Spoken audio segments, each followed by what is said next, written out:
yang terhormat Bapak Kepala SMA 16 Garut, dan yang mewakilinya Bapak Ibu Wakasek beserta staf dan Bapak Ibu guru hebat yang kami banggakan.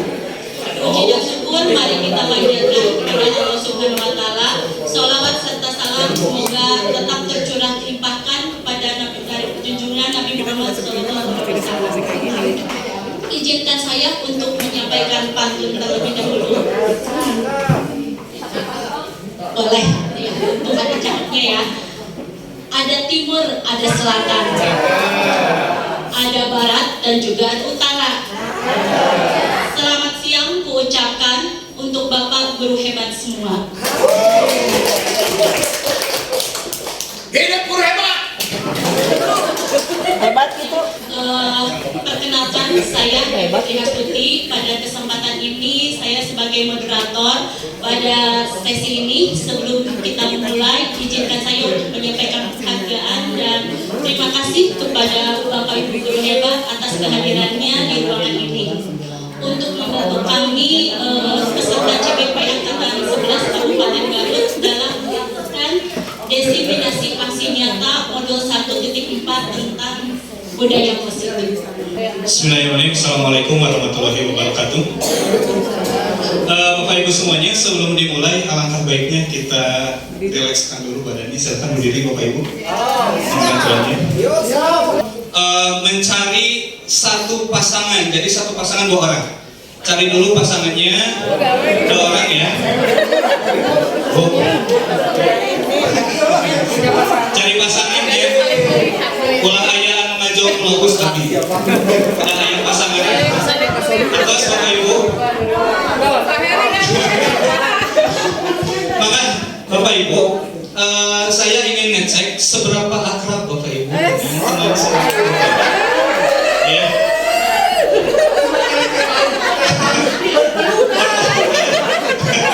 Oke, silakan Bapak Ibu berhadapan dengan teman sebangkunya. Bapak Ibu berhadapan. Seberapa akrab sih sebenarnya Bapak Ibu dengan teman sebangku Bapak Ibu? Ya. Oke, kalau sudah, berikan senyuman yang terbaik selama 30 detik kepada teman sebangkunya. Terus boleh juga kasih pujian, kasih apresiasi, kasih terima kasih, kasih rasa semangat bahwa hari ini kita akan mengikuti kegiatan diseminasi ini. Ya, sudah Bapak Ibu? Sudah. Kalau sudah ya segitu aja sih. Terima kasih. Ya. Bapak Ibu semua, tadi sudah disampaikan oleh Bu Epi berkenaan dengan 6 poin materi yang akan kami sampaikan. Karena menjadi seorang guru yang baik itu harus memiliki kemampuan dalam mewujudkan budaya positif di sekolah. Suka ataupun tidak, budaya positif ini sudah diajarkan selama proses kami mengikuti guru penggerak. Salah satunya adalah yang ingin saya sampaikan itu soal perubahan paradigma belajar. Lanjut, Pak Dikdik. Atas terangnya. Nah, ke sini. Bapak Ibu, saya ingin mengajak Bapak Ibu nostalgia. Bapak Ibu masih ingat nggak teman-teman Bapak Ibu di zaman dahulu ketika Bapak Ibu masih SMA? Kumaha wajahna gitu kan ya. Karakteristiknya pasti akan berbeda. Beda. Masih ingat hemat Bapak Ibu gaduh dan jangan cakat. Ya. Karena kita sebelum misalkan ya kita tidak tahu ya di masa depan apakah kita menjadi seorang pendidik atau tidak, dan ternyata oleh Allah Subhanahu wa taala kita ditakdirkan menjadi seorang pendidik gitu. Otomatis kita harus mengetahui, pasti kita tahu karakteristik teman-teman kita di zaman dahulu ketika kita masih sekolah SMA, kemudian kita tahu juga apa saja yang menjadi kelebihan-kelebihan mereka, lalu minat yang berbeda-beda, ataupun misalkan ketika kita diskusi di ruangan kelas, kamu setelah lulus dari sekolah ini mau kemana gitu kan, pasti sering berdiskusi dengan teman-teman kita di zaman dahulu gitu ya.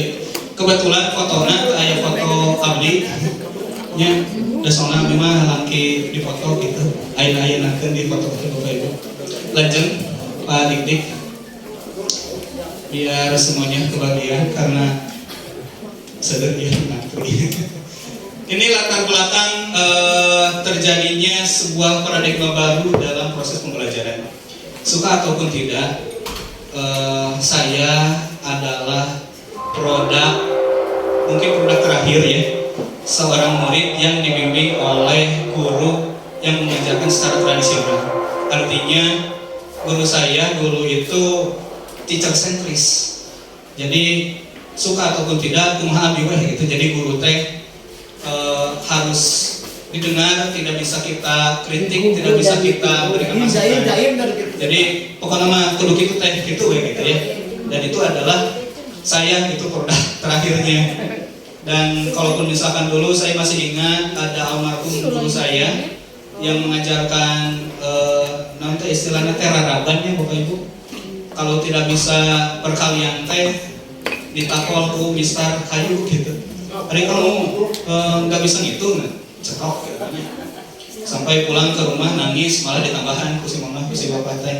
Dan kamu tuh belajar yang gak benar gitu. Dihadiahkan. Ya, apalagi kalau misalkan gimana? Kalau misalkan kejadian sekarang kita praktekkan hal itu, kan luar biasanya. Pasti akan ada hukuman yang luar biasa gitu, pelanggaran hak asasi dan sebagainya.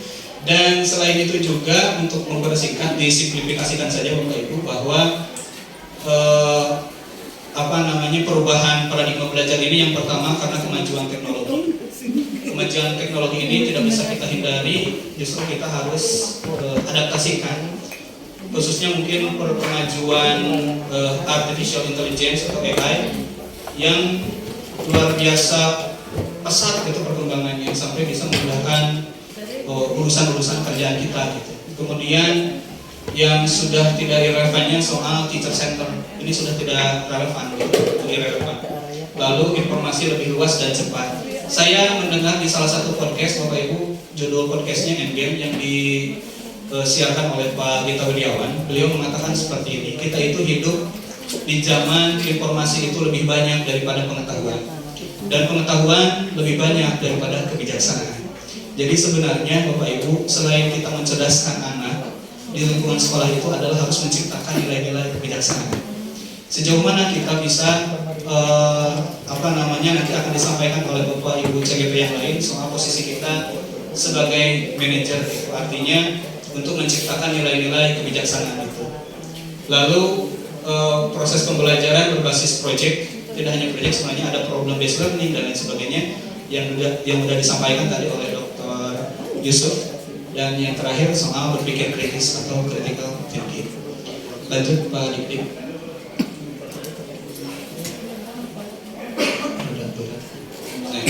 Pergeseran paradigma dalam pendidikan mengacu pada perubahan mendasar dalam cara kita memandang dan melaksanakan proses pembelajaran. Paradigma tradisional yang berfokus pada pengetahuan faktual, prestasi akademik, dan pembelajaran yang berpusat pada guru terbukti tidak cukup untuk mempersiapkan generasi muda yang menghadapi dunia yang terus berubah. Saya pernah menganalisis juga apa yang sudah di-sharekan di grup sekolah khususnya, itu sangat menarik soal yang di-sharekan oleh Bu Elis, Bu, itu sangat menginspirasi. Salah satunya soal keterbatasan sarana prasarana itu tidak menjadikan kita untuk tidak bisa istilahnya mengeluarkan segala potensi yang dimiliki oleh seorang pendidik begitu. Sebenarnya mah naon teh kubur sareng cewek oge terus cekap gitu. Tergantung kitanya, pendidiknya begitu. Karena melihat sekolah-sekolah lain, punten ya, tidak semaju kita Bapak Ibu. Kita harus patut bersyukur sebenarnya mengajar di SMA 16, karena kalau kita bandingkan dengan teman-teman saya di puntennya di selatan itu luar biasa kekurangannya. Tapi kita harus istilahnya terus berinovasi meskipun dengan keterbatasan sarana prasarana. Lanjut Pak Diki.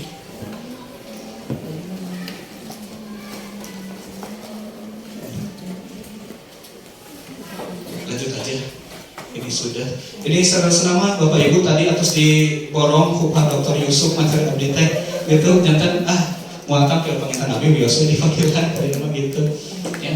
Nah, ini menurut Kementerian Pendidikan Kebudayaan dan Riset Teknologi tahun 2021 bahwa paling tidak ada 5 prinsip pembelajaran dengan paradigma baru yang dapat diterapkan oleh guru untuk mendukung proses pembelajaran yang berkualitas. Lanjut, ada mind mappingnya kurang lebih seperti ini. Saya ngambil dari jurnal orang lain, tapi punten tadi kutip Pak Abdi image-nya. Yang pertama adalah mempertimbangkan kebutuhan capaian belajar peserta didik. Bapak Ibu, Abdi bari narosnya ke Bapak Ibu. Apa yang menjadi parameter bahwa capaian pembelajaran Bapak itu berhasil, Bapak Ibu itu berhasil? Apa parameternya? Boleh? Sahat Bapak Ibu? Mangga Pak Iqbal. Ayo, Mix dong. so, Pengen pakai mix. pengen mix.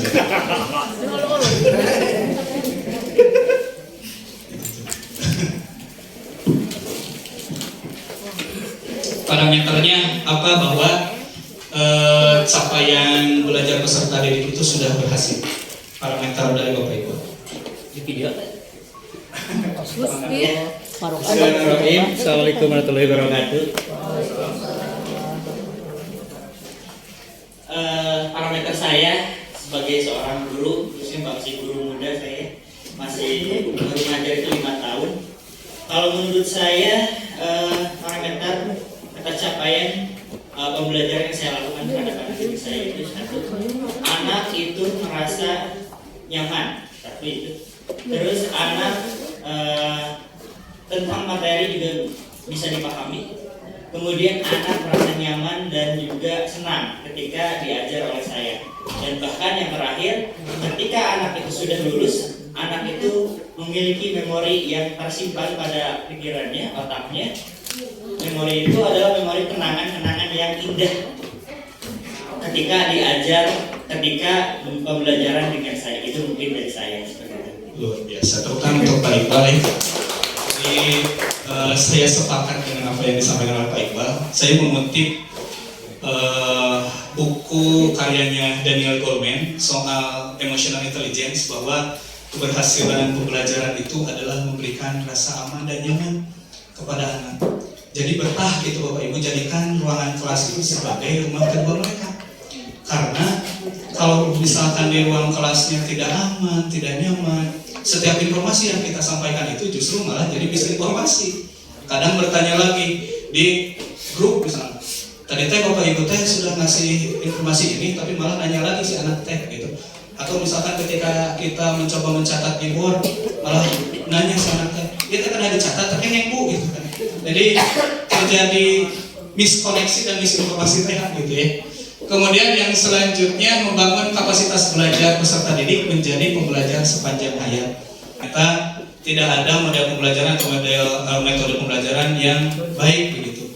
Tapi sebenarnya ada satu yang sudah disampaikan oleh Pak Haji Dede tadi, bahwa pembelajaran atau metode pembelajaran atau model pembelajaran yang dianut oleh Rasulullah SAW, yaitu adalah menghadirkan rasa cinta, gitu. Dan si anaknya lihat pertama ke kita teh dari kesan pertama penampilan dulu, gitu. Ketika masuk, soalnya pengalamannya dulu gitu, ada oknum guru yang memang wah kelihatan teh serem, padahal ada baik gitu. Pas waktu pertama kali masuk ke kelas teh, ah iya guru pigarat sudah gitu. Tepat. Jadi Saya begitu berkesan. Jadi Bapak Ibu, kita hadirkan dulu rasa cinta itu, al-mahabbah itu ya. Kemudian selanjutnya tadi pada tahap keikhlasan ya, gitu ya. Selanjutnya mengarah pada masa depan yang berkelanjutan ya, atau ada bahasan di dalam program-program negara-negara maju, yaitu Sustainable Development Goals. Itu ada 17 poin Bapak Ibu, itu bisa kita ejawantahkan juga dari lingkungan sekolah. Salah satunya misalkan kegiatan-kegiatan 17 Agustusan ini adalah bagian daripada peningkatan rasa cinta tanah air atau patriotisme. Cinta tanah air masuk Priadi. Selanjutnya mendukung perkembangan kognitif dan karakter peserta didik. Kita harus menuntun tanya kata filosofi kehademan. Jadi sebagai seorang pendidik itu harus menuntun sampai pada potensi terbaik anak. Tadi saya harus mengelola emosi kitanya, kemudian harus sabar, gitu ya, gitu ya. Nah itu pendidik lanjut. Nah ini, Bapak Ibu semuanya, di dalam paradigma proses belajar yang saat ini dikembangkan, bahwasanya poin multiple intelligences ini harus kita pahami, karena setiap anak itu memiliki potensi, di setiap kelebihan pasti akan ada kekurangan. Misalkan jangan sampai kita menjudging anak bahwa ketika anak tidak bisa matematika dianggap kurang pintar. Jangan. Barangkali anak memiliki kecerdasan yang lain. Misalkan anak kurang dari kinestetiknya tapi pintar dalam musikalitasnya. Kita harus apresiasi, kita harus akui. Setiap kekurangan anak pasti akan ada kelebihannya, Bapak Ibu. Jangan sampai kita judging, kamu mah terhafal undang-undang dasar, misalnya kalau di mata pelajaran saya dijudging, jangan gitu. Barangkali anak jago di kecerdasan yang lainnya, kita harus kembangkan dan fasilitasi itu. Makanya mengapa pemerintah mengadang-adang harus pembelajaran proses berdiferensiasi itu, agar setiap anak yang memiliki kecerdasan yang berbeda kita bisa fasilitasi. Lanjut Pak Dikdik, sedikit. Nah, Bapak Ibu, dari kelima poin tadi tidak akan bisa teraplikasikan jika disiplin positifnya tidak ditegakkan. Jadi ada kaitannya dengan materi selanjutnya yang insya Allah akan disampaikan oleh Pak Masdar. Gitu. Jadi paradigma pembelajaran baru ini akan mengalami kontraproduktif apabila tidak dikuatkan dengan budaya positif. Jadi maksud abdi mah kieu Bapak Ibu, ulah wantun-wantun miwarang salat kamurang kali lamun urangna kacan salat. Gitu. Jadi keteladanan gitu. Pada itu Namun geus khatam gitu ya. Gitu. Jadi pastikan bahwa kita sudah melakukannya dulu gitu sebelum kita memerintahkan. Jadi refleksi dulu ke kita baru ke anak gitu. Dan terakhir saya akan mengutip perkataannya Jalaluddin Rumi, ini yang sangat menginspirasi bagi saya Bapak Ibu. Kemarin aku pintar, aku ingin mengubah dunia. Hari ini aku bijaksana, maka aku ingin mengubah diriku sendiri. Gitu. Jadi itu saja yang ingin saya sampaikan Bapak Ibu. Terima kasih. Saya kembalikan lagi kepada Bu Epi selaku moderator. Wassalamualaikum warahmatullahi wabarakatuh. Ini mungkin efek Dr. Haji mungkinnya sesuai dengan yang ada di hadapan Bapak Ibu. Lagi muda-mudanya. Baik, Bapak Ibu semua, kita awali dengan doa dan harapan, karena ini sejatinya adalah tujuan kita, prinsip hidup kita, di mana harapan dan doa menjadi jalan langkah untuk menuju tujuan yang sama. Bapak Ibu semua, di sini kita akan awali dengan kata disiplin. Ya. Di sini Bapak Ibu guru hebat, namun tambahannya tidak hanya hebat. Mudah-mudahan kita semua bisa selamat, bahagia, dan sejahtera, Bapak Ibu ya. Bapak Ibu, untuk membahas konsep disiplin positif yang merupakan unsur utama dalam terwujudnya budaya positif yang barusan dijelaskan oleh Pak Wisnu, itu adalah sebuah cita-cita sekolah kita, yang mana kebanyakan guru sangat tertarik dengan topik pembahasan tentang disiplin. Nah, mudah-mudahan ketertarikan Bapak Ibu semua tidak terlepas dengan acara diseminasi ini. Tapi bagaimana kita terus belajar untuk mendisiplinkan diri kita, kemudian bisa menjadi bentuk budaya positif. Bapak Ibu semua, di sini ada pendapat para guru bahwa untuk mendisiplinkan anak-anak adalah bagian yang paling menantang dari pekerjaan mereka. Pertanyaannya, bagaimana dengan Bapak Ibu guru di SMA Negeri 15 Garut?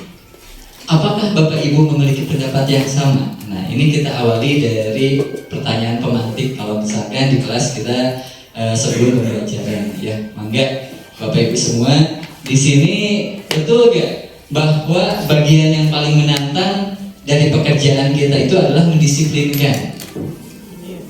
Nah, misalkan di sini ada yang tidak setuju, boleh, Bapak Ibu. Menantang gak untuk disiplin itu? Menantang, ya. Kemudian slide berikutnya, Pak, boleh. Nah, dari kata menantang tadi, bagaimana kita memaknai kata disiplin? Ketika mendengar kata disiplin, Apa sih yang terbayang di benak Bapak Ibu? Apa sih yang terlintas di pikiran Bapak Ibu? Disiplin. Nah, gitu ya. Dari katanya aja mungkin sering kita dengar ya Bapak Ibu ya. Nah, di sini kebanyakan orang akan menghubungkan kata disiplin itu dengan tata tertib, keteraturan, kepatuhan kepada peraturan. Nah, kata disiplin juga sering dihubungkan dengan hukuman. Setuju gak Bapak Ibu? Antara hukuman dan disiplin. Nah, di sini padahal itu adalah sesuatu yang sangat berbeda, karena belajar tentang disiplin positif tidak harus dengan memberi hukuman. Justru itu adalah salah satu alternatif terakhir kalau perlu tidak digunakan sama sekali, ya. Sehingga dalam budaya kita makna disiplin dimaknai menjadi suatu yang dilakukan seseorang pada orang lain untuk mendapatkan kepatuhan. Nah, ini mungkin yang harus kita sedikit berefleksi, ya. Ketika anak patuh, apakah dia itu disiplin atau karena takut sama kita atau karena takut dihukum sama kita? Nah, ini feedbacknya. Kita cenderung menghubungkan kata disiplin dengan ketidaknyamanan. Jadi kenapa sih anak-anak berstatement, Pak, ada peraturan mah dibuat untuk dilanggar katanya.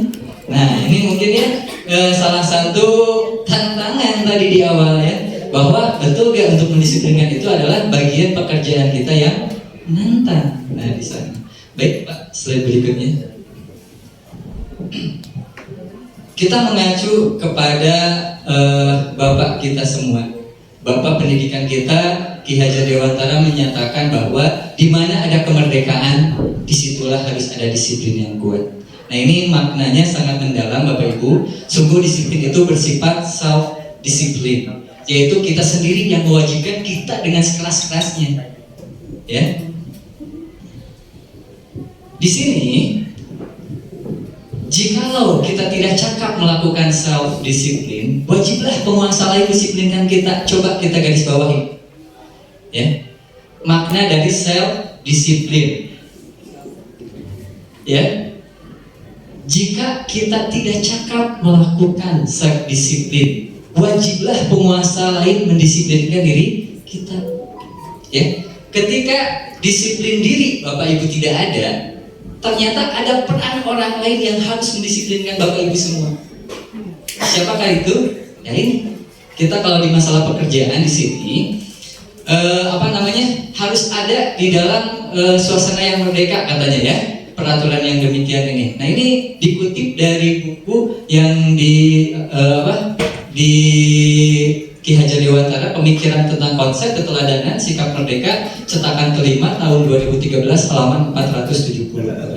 Ya, jadi ada penguasa lain yang harus bisa mendisiplinkan kita ketika kita tidak bisa mendisiplinkan diri. Nah, di sini Ki Hajar Dewantara menyatakan bahwa untuk mencapai kemerdekaan dalam konteks pendidikan kita saat ini, kurikulumnya udah merdeka, gurunya udah guru penggerak gitu ya.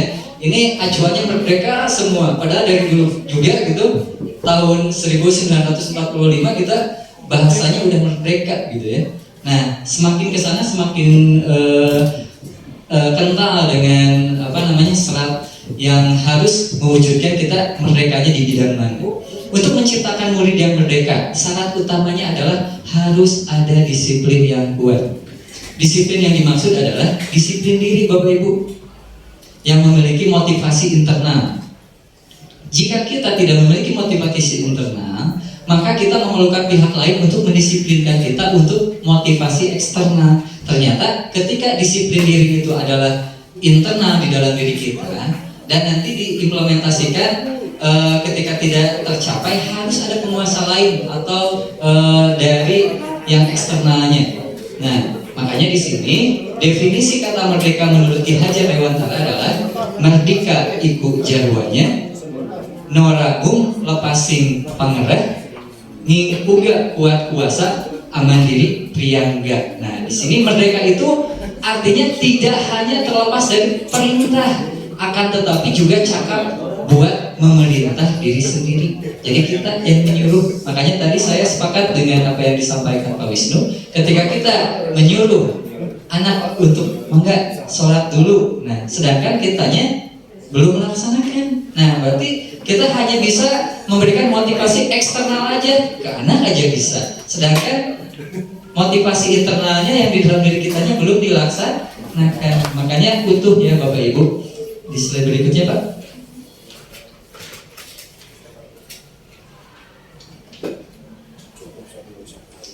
Nah, ternyata ketika kita kaitkan pemikiran Ki Hajar Dewantara itu sejalan dengan pandangan dari dosen dalam bukunya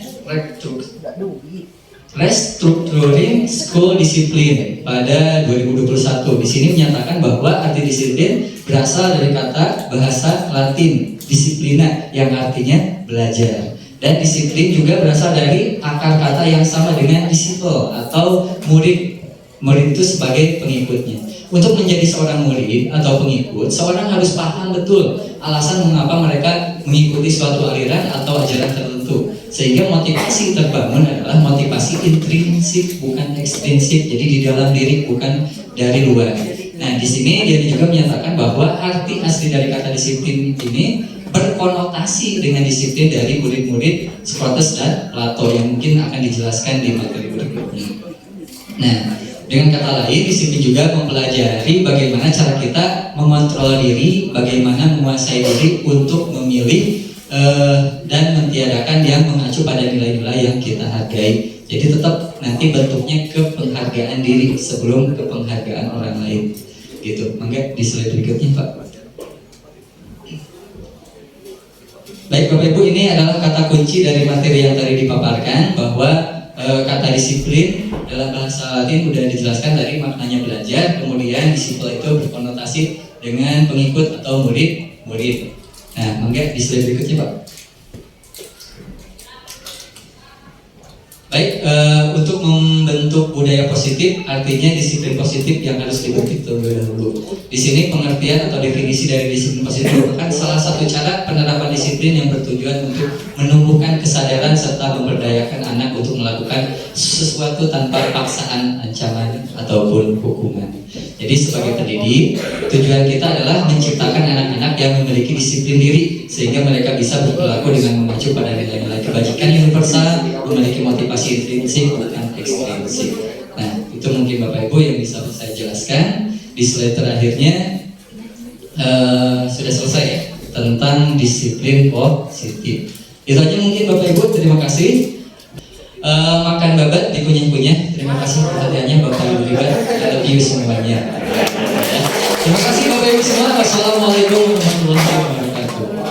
Oke, Assalamualaikum warahmatullahi wabarakatuh. Oke, sebelum ke materi teori motivasi, hukuman dan penghargaan, ada sedikit speaking dulu Bapak Ibu. Yang es krim.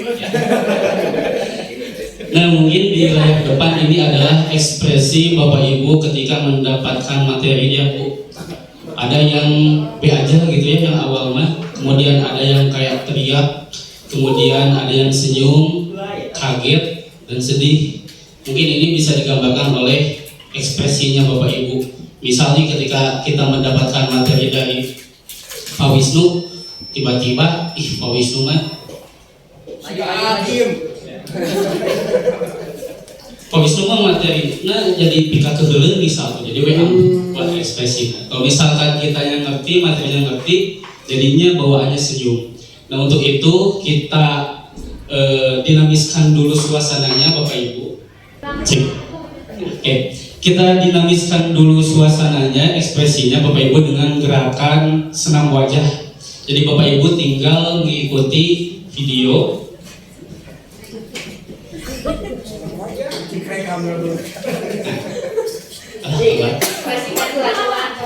Ya, nanti kita ekspresikan bersama-sama di sini Bapak Ibu. Selain untuk mendinamiskan suasana, juga untuk mengencangkan wajah gitu ya. Jadi ada glow gitu. Oke, bisa dimulai Ibu.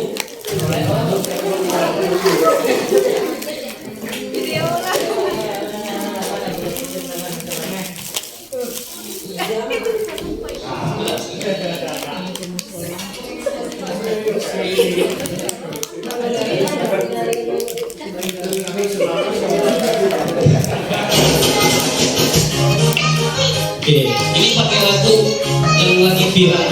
Coba Bapak Ibu senyum. Ikuti yang ada di depan. Ini giginya kelihatan.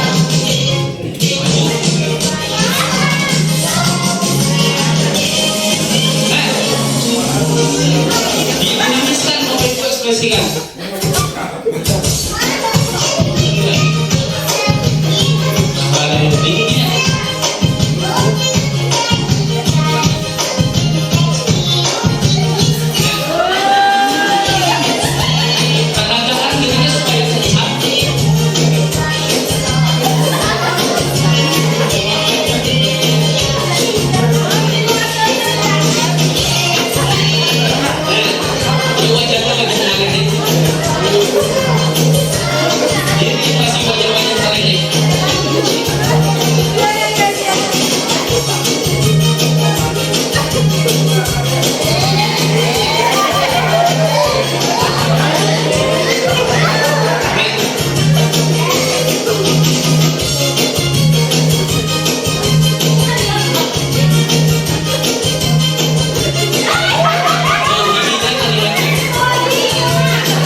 Oke, sudah Bapak Ibu. Beri tangan dulu untuk Bapak Ibu semua.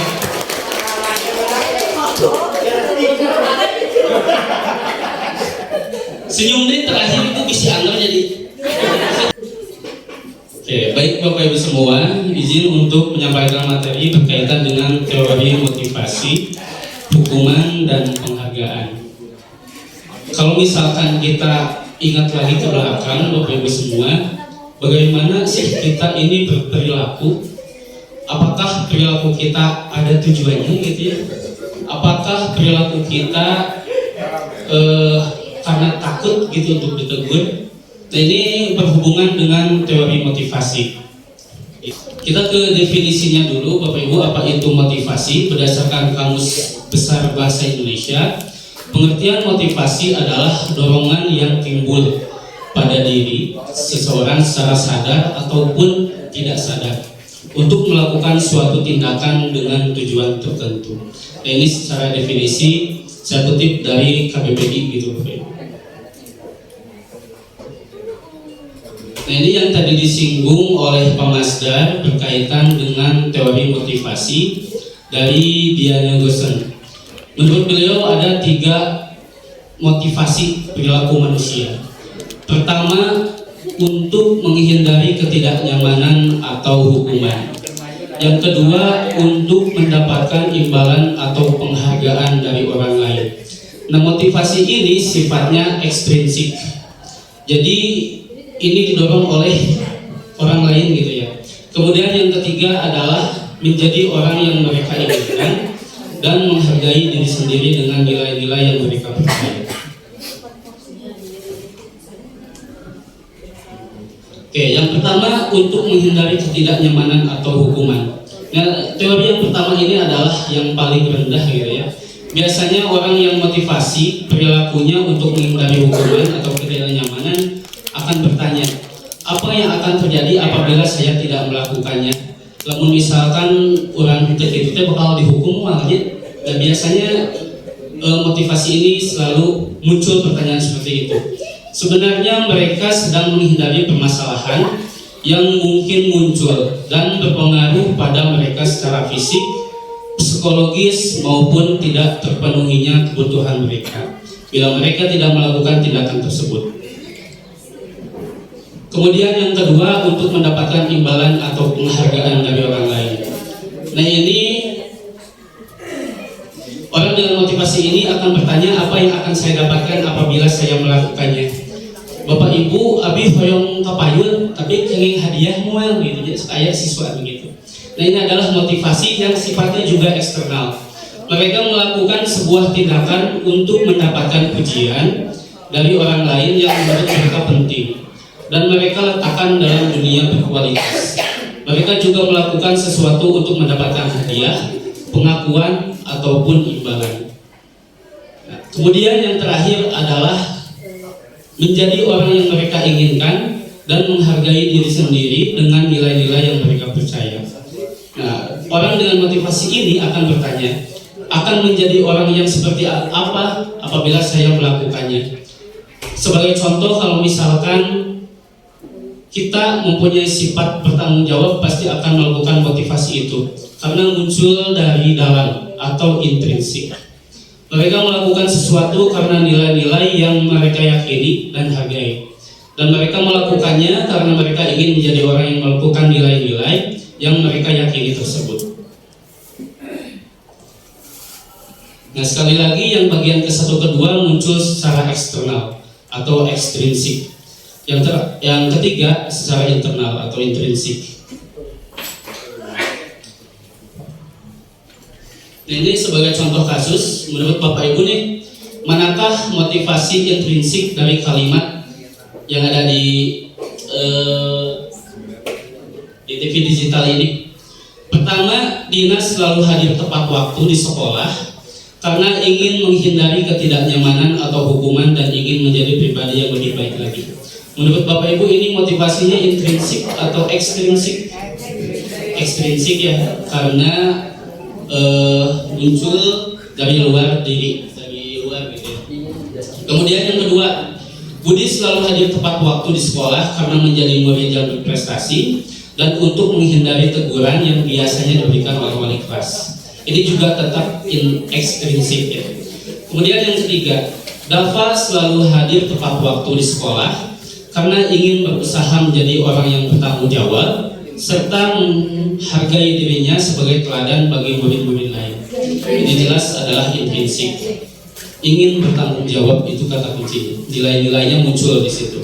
Kemudian yang keempat, Tono selalu hadir tepat waktu di sekolah karena mendapatkan penghargaan murid berprestasi serta yakin bahwa tindakannya sebagai pemimpin di kelas akan jadi panutan di lingkungan kelasnya. Ini ekstrinsik dari luar. Kemudian di next, nah, lanjut ke hukuman dan konsekuensi. Nah, secara definisi dalam menjalankan peraturan ataupun keyakinan kelas ataupun bahkan keyakinan di sekolah, bila mana ada sesuatu pelanggaran, tentunya sesuatu harus terjadi. Untuk itu kita perlu meninjau ulang tindakan penegakan peraturan atau keyakinan kelas atau bahkan keyakinan sekolah kita selama ini. Nah, tindakan terhadap suatu pelanggaran itu pada umumnya berbentuk hukuman atau konsekuensi. Kita sering mengenal kata hukuman dan konsekuensi. Nah, ini perbedaan hukuman, konsekuensi, dan restitusi. Nanti akan lebih jelasnya tentang restitusi dijelaskan oleh teman-teman CGP yang lain. Salah satunya biasanya untuk hukuman sifatnya negatif. Kemudian untuk konsekuensi sifatnya itu netral. Kalau restitusi itu sifatnya positif. Biasanya kalau di hukuman kita selalu mengeluarkan kata awas kalau dilakukan lagi ya, nanti awas kamu. Itu kan sifatnya adalah hukuman. Kalau misalkan sifatnya konsekuensi, kata yang sering muncul adalah lakukan apa yang saya katakan. Itu biasanya sudah ada kesepakatan kelasnya. Jadi kita harus melakukan itu adalah konsekuensi. Kemudian restitusi yang tadi sifatnya positif. Apakah hal ini yang sesungguhnya ingin kamu lakukan? Biasanya muncul kata-kata itu. Itu nanti direstitusi. Nah, ini Bapak Ibu setuju atau tidak setuju? Pertama, hukuman di sekolah dapat mendisiplinkan anak.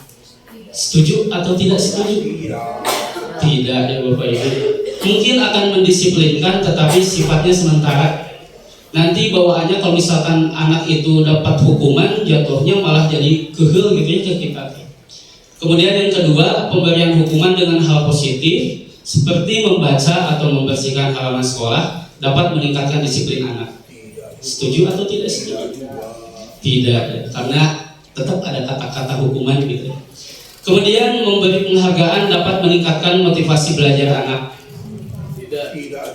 Tidak, ya. Karena kalau kita keterusan dikasih penghargaan gitu ya, jadi ketergantungan nantinya. Ibu bapak abi badai kapayun ayah hadiah nanti, jadi kan ketergantungan. Kemudian membuat anak merasa bersalah, memberi dampak lebih ringan dibanding menghukum. Ini setuju ya. Nah ini saya mengutip dari Alfikon tahun 1993 bahwa penghargaan berlaku sama dengan hukuman. Dalam arti meminta atau membujuk seseorang melakukan sesuatu untuk memenuhi suatu tujuan tertentu dari orang yang meminta atau membujuk. Jadi ketika kita keseringan memberikan penghargaan berbentuk hadiah kepada murid gitu ya, nantinya akan berbanding sama dengan hukuman. Nah ini secara definisi, hukuman adalah suatu tindakan yang diberikan kepada seseorang atas pelanggaran yang dilakukan. Hukuman bersifat satu arah dan kerap terjadi secara tiba-tiba atau tidak terencana. Dampak hukuman kepada siswa dapat berbeda-beda. Cara pendisiplinan tersebut dapat membuat siswa merasa rendah diri, malu, bahkan marah atau memberontak. Ya, jadi tadi si siswa teh gaduh kakehel gitunya kalau misalkan kita sering menghukum. Kalau definisi dari konsekuensi adalah sudah terencana atau sudah disepakati. Biasanya kita sering melakukan di kesepakatan kelas gitu ya, atau keyakinan kelas. Biasanya juga sudah ditentukan konsekuensinya. Pada konsekuensi, murid tetap dibuat tidak nyaman untuk jangka waktu pendek. Misal nih Bapak Ibu, ya kan ku Bapak teh terus dikasih peringatan 3 kali, wayah nanya tugas teh kerjakeun, ulah istirahat. Itu kan adalah konsekuensi, sudah disepakati sebelumnya. Atau karena tidak mengerjakan, sok wayahna tatih 5 menit di payung. Itu adalah konsekuensi. Supaya kita lebih paham perbedaan tentang konsekuensi dan hukuman. Ini ada kalimat-kalimat. Menurut Bapak Ibu ini adalah konsekuensi atau hukuman? Langsung di sini saja ya. Mencatat 100 kali di dalam buku kalimat, saya tidak akan terlambat lagi karena terlambat ke sekolah. Nah ini hukuman atau konsekuensi? Hukuman atau konsekuensi? Konsekuensi. Ya, karena si konsekuensinya ini masih berhubungan dengan mapelnya. Ini akan berubah menjadi hukuman apabila kita mencatatnya. Silahkan catat di saring misal, itu kan terlalu berat. Ini kan masih masuk akal gitu ya. Jadi masuknya konsekuensi. Ini yang kalimat kedua. Lari mengelilingi lapangan basket 2 kali karena terlambat hadir di sekolah. Ini hukuman. Kemudian membersihkan coretan yang dibuatnya di meja tulis. Konsekuensi. Ya, nulis di meja-meja terus dihapus coretan, itu adalah konsekuensinya wayahna gitu ya. Kemudian murid diminta untuk push up 15 kali karena tidak menggunakan masker di sekolah.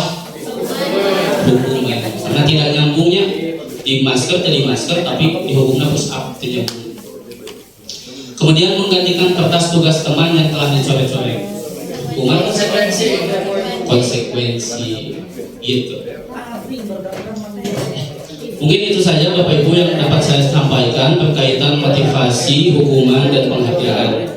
Terima kasih. Wassalamualaikum warahmatullahi wabarakatuh.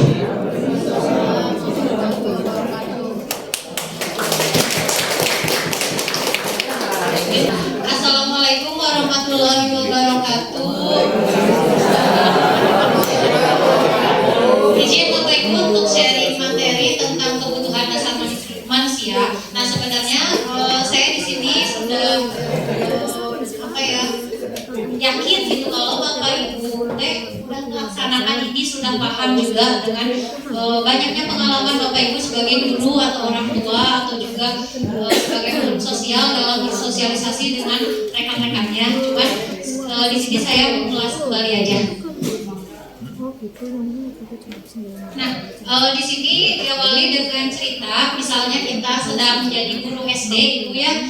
Ada Ibu Ambar, guru wali kelas 2A di SD Pelita Hati, sedang bingung menghadapi ulah salah satu murid di kelasnya bernama Doni. Beberapa anak di kelas 2A telah datang kepada Bu Ambar dan mengeluhkan Doni yang seringkali meminta bekal makan siang mereka dengan paksa. Jika Anda menghadapi situasi seperti Ibu Ambar, apa yang akan Anda lakukan? Boleh Bapak Ibu mengungkapkan pendapatnya kalau jadi Bu Ambar, apa yang akan dilakukan menghadapi Doni?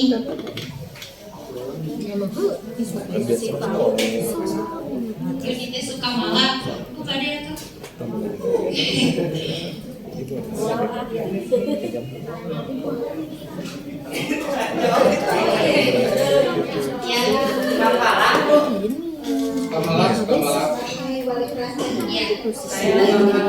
Assalamualaikum warahmatullahi wabarakatuh. Ibu mau mencoba menyelesaikan permasalahan ini yang berhubungan dengan Doni. Karena Doni itu kalau dilihat setiap hari dia selalu meminta makanan kepada yang lainnya, maka yang pertama adalah memanggil Doni dulu. Terus bertanya dulu, mengapa Doni selalu minta makanan kepada orang lain? Apakah kamu membawa bekal? Tidak. Nah, setelah ada jawaban dari Doni, baru dilakukan langkah selanjutnya. Itu seperti itu. Terima kasih Bu atas pendapatnya. Boleh tepuk tangan untuk Ibu Wawan. Nah, betul sekali. Yang pertama kita panggil dulu Doni, lalu kita tanya alasannya, baru selanjutnya kita bisa menindaklanjuti atau memberikan solusi kepada Doni. Boleh next slide. Yang jadi si Doni lah. Nah, sebenarnya Bapak Ibu, kalau kita melakukan suatu hal itu adalah usaha-usaha terbaik kita untuk mendapatkan kebutuhan dasar yang harus kita penuhi.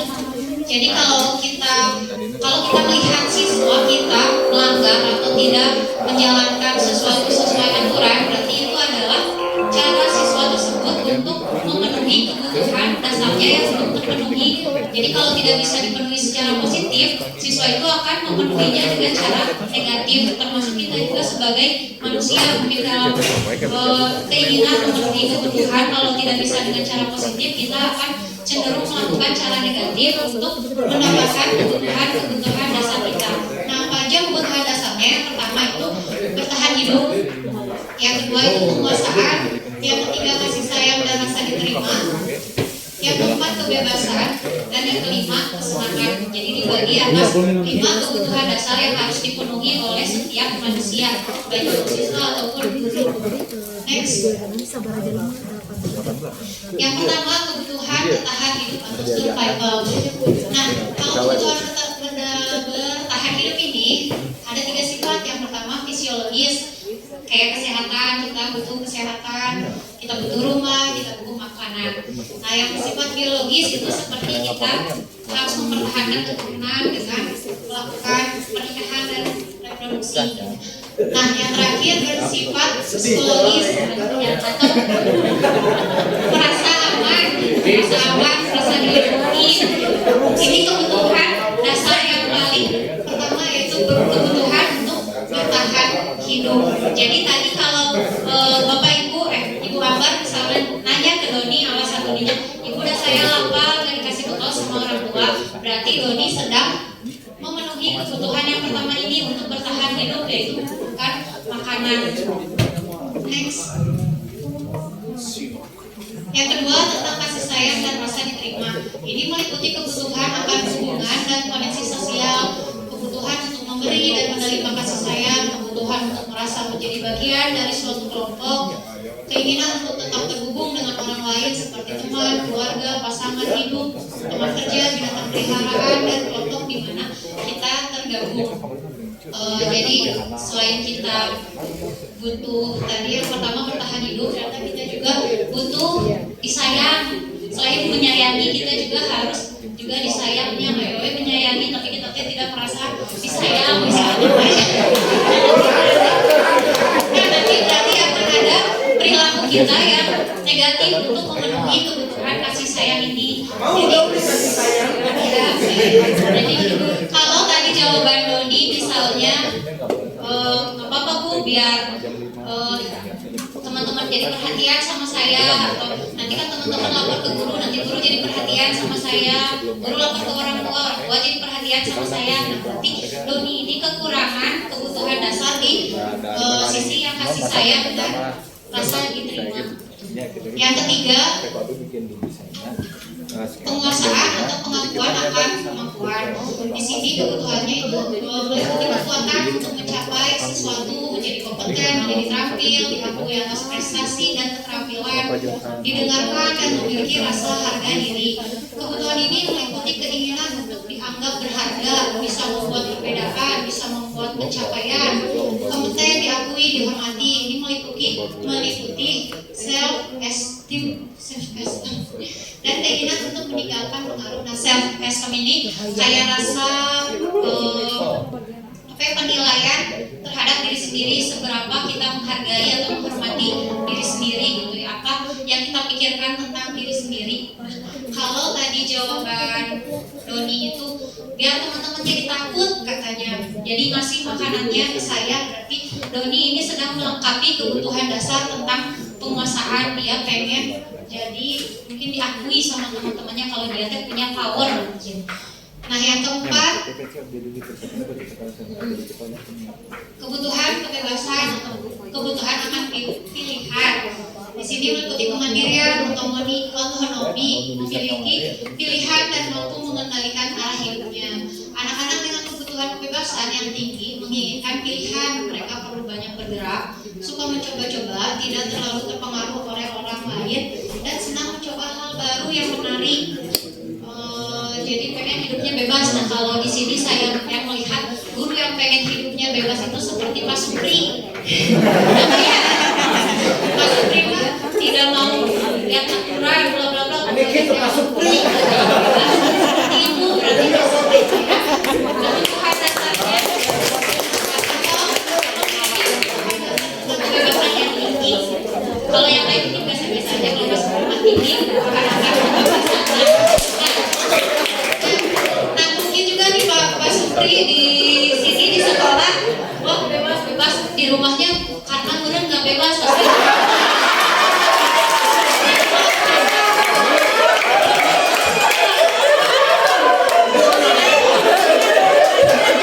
Itu kita itu.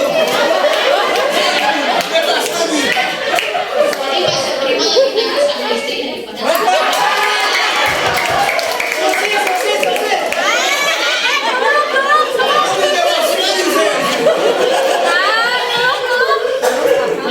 jadi kalau ini adalah saya bosan dulu sama bekal yang dikeluarkan sama orang tua di rumah itu aja. Saya pengen bekal punya teman-teman ilmu, saya pengen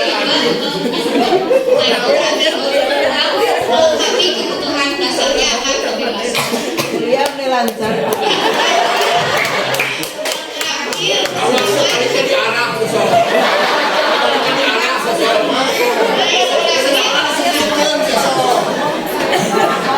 kita tahu ya, kita sadar pasti kita mah pengennya senang-senang aja, nggak mau sedih, kecewa sampai gimana. Nah, ini kesenangan adalah kita pasti akan mencari kesenangan, kita pengen bermain, kita pengen tertawa bersama.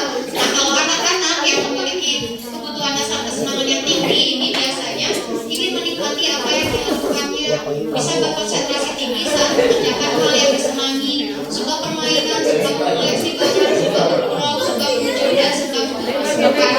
Nah, ini juga sama kayaknya Mas Budi juga sama ya.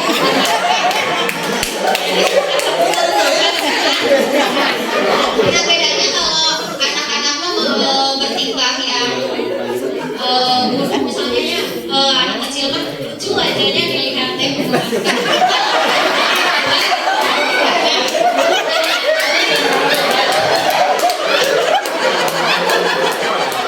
Jawabannya adalah Bapak Bu sengaja lucu lihat ekspresi temannya yang marah gitu, yang menangis atau apa. Nah, berarti Doni ini sedang melengkapi kebutuhan dasarnya tentang kesenangan. Jadi sengaja pengen lihat ekspresi muka temannya yang lucu-lucu pas lagi makanannya diambil.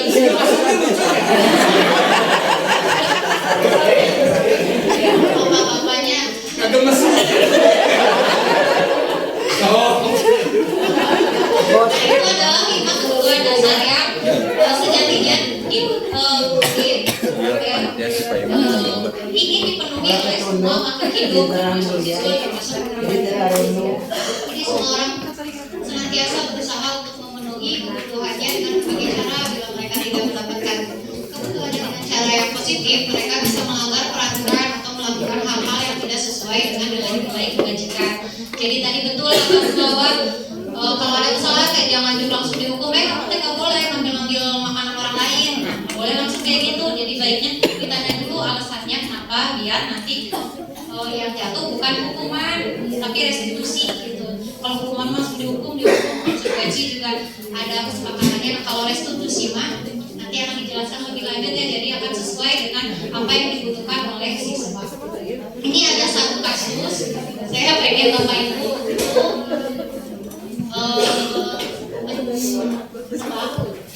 contoh kasusnya ini. Tahun ini Dimas genap berusia 17 tahun, berarti ini siswa SMA. Ia senang sekali ketika ayahnya mulai mengajarkan cara menyetir mobil. Setiap akhir pekan ia berlatih menyetir. Ia terlihat senang sekali berlatih sampai akhirnya ia bisa menyetir mobil dengan baik dan lancar. Ketika ibunya bertanya pada Dimas apa yang membuat dia ingin bisa menyetir mobil, ketika jawaban Dimas adalah seperti ini, kebutuhan apa yang ingin dia penuhi. Ini ada 4 jawaban Dimas. Misalnya yang pertama, menyetir mobil itu seru. Kira-kira kebutuhan apa yang sedang ingin dipenuhi oleh Dimas? Kesenangan. Sepakat? Sepakat, nanti kita cek. Yang kedua, biar bisa jalan-jalan naik mobil sama teman-temanku. Tadi teh apa aja Ibu 5 kebutuhan dasarnya teh? Yang pertama bertahan hidup atau survival. Yang kedua cinta dan kasih sayang gitunya. Yang ketiga kebebasan. Yang keempat penguasaan. Yang kelima tadi kesenangan. Nah yang kedua ini yang mana? Biar bisa jalan-jalan naik mobil sama teman-temanku. Kasih sayang. Penguasaan, kesenangan, Kasih sayang. Kasih sayang. Cek. Aku merasa bangga dan keren. Pengakuan atau penguasaan tadi ya. Kasih sayang. Yang keempat, aku senang bisa pergi ke tempat-tempat yang aku suka. Kasih sayang. Kebebasan.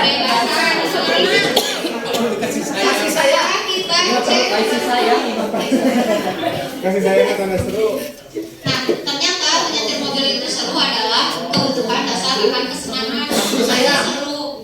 Biar bisa jalan-jalan naik mobil bersama teman-teman. Ini adalah kasih sayang atau yang ingin diterima.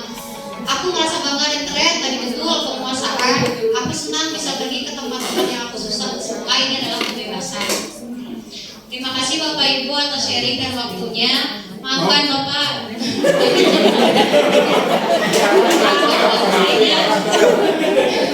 Saya kembalikan lagi ke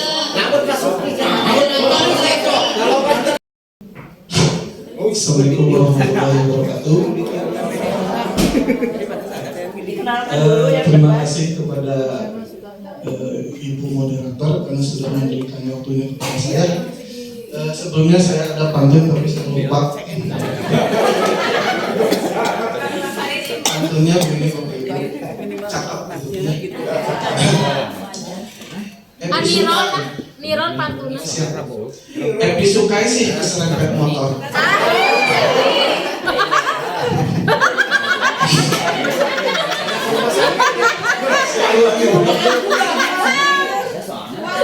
Epi sukai sih keserempet motor. Gara-gara lihat Jin bermain gitar. Terima kasih kepada Ibu Moderator. Saya izin berbicara sebentar.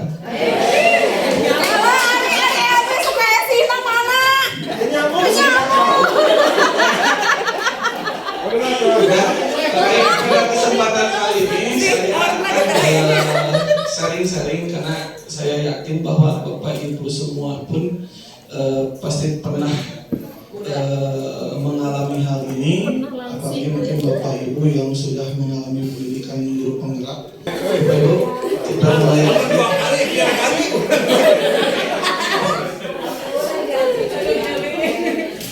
Baik Bapak Ibu, kita mulai untuk materi sekarang.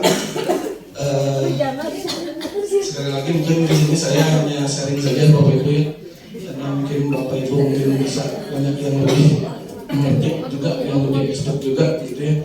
Kita sharing untuk 5 posisi kontrol, di mana untuk latar belakang dari 5 posisi kontrol itu adalah di dalam pernyataan ya, dan dosen dalam bukunya Institution Restructuring School Discipline pada tahun 1998, beliau mengumumkan bahwa guru itu perlu meninjau kembali penerapan disiplin di dalam ruang-ruang kelas mereka selama ini ya. Apakah terefektif? Apakah berpusat? Apakah memerdekakan? Atau apakah sudah memandirikan murid? Bagaimana dan mengapa? Jadi melalui serangkaian riset yang berdasarkan pada teori kontrol Dr. William Glasser, dosen itu berkesimpulan ada 5 posisi kontrol. Jangan dulu di ini apa ya?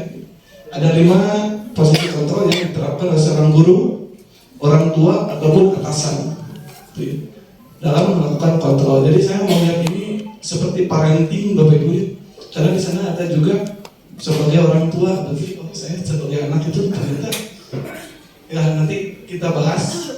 Tetapi sebelumnya saya ingin bertanya kepada Bapak Ibu semua, mungkin bisa salah satu nanti untuk mengumpulkan pendapatnya dengan mengacungkan tangan.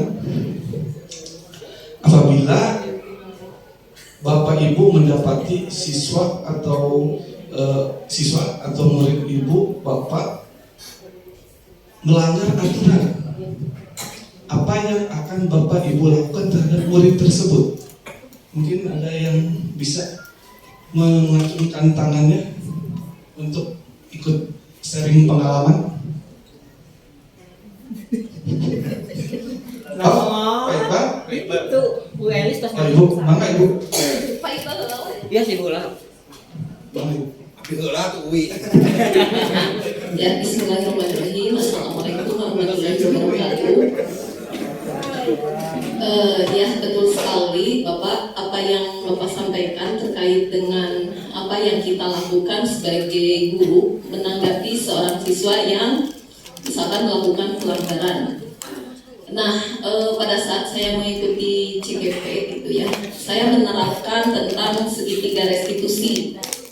Tapi pada akhirnya misalkan ada sesuatu kekecewaan yang muncul di dalam diri saya manakala anak tersebut setelah diperlakukan dengan segitiga restitusi itu, anak misalkan tetap saja gitu ya berlaku demikian. Pada akhirnya saya mendengar sebuah keterangan di mana keterangan itu ada di dalam, kalau tidak salah ya, surat Al-Luqman ayat 59. Jadi itu harus diakhiri gitu ya. Kalau tidak salah itu bunyinya bermusyawarahlah kalian kepada anak-anak dan seterusnya gitu ya, sampai diakhiri dan bertawakallah. Jadi pada akhirnya pada saat kita atau saya sendiri mendapati seorang anak yang memang belum gitu ya, belum sesuai dengan apa yang kita harapkan, maka jalan terakhirnya itu adalah bertakwalah gitu. Jadi artinya kita serahkan saja kepada Allah Subhanahu wa taala, karena sejatinya kita hanya sebagai manusia yang hanya berupaya, apapun nanti pasti Allah Subhanahu wa taala yang akan memberikan sebuah keputusan terbaiknya. Mungkin seperti itu. Assalamualaikum warahmatullahi wabarakatuh. Waalaikumsalam. Tepuk tangan Bapak Ibu semuanya. Super sekali. Jadi berakhir dengan tawakal walaupun kita sudah melakukan perlakuan yang sesuai dengan yang seharusnya tentunya.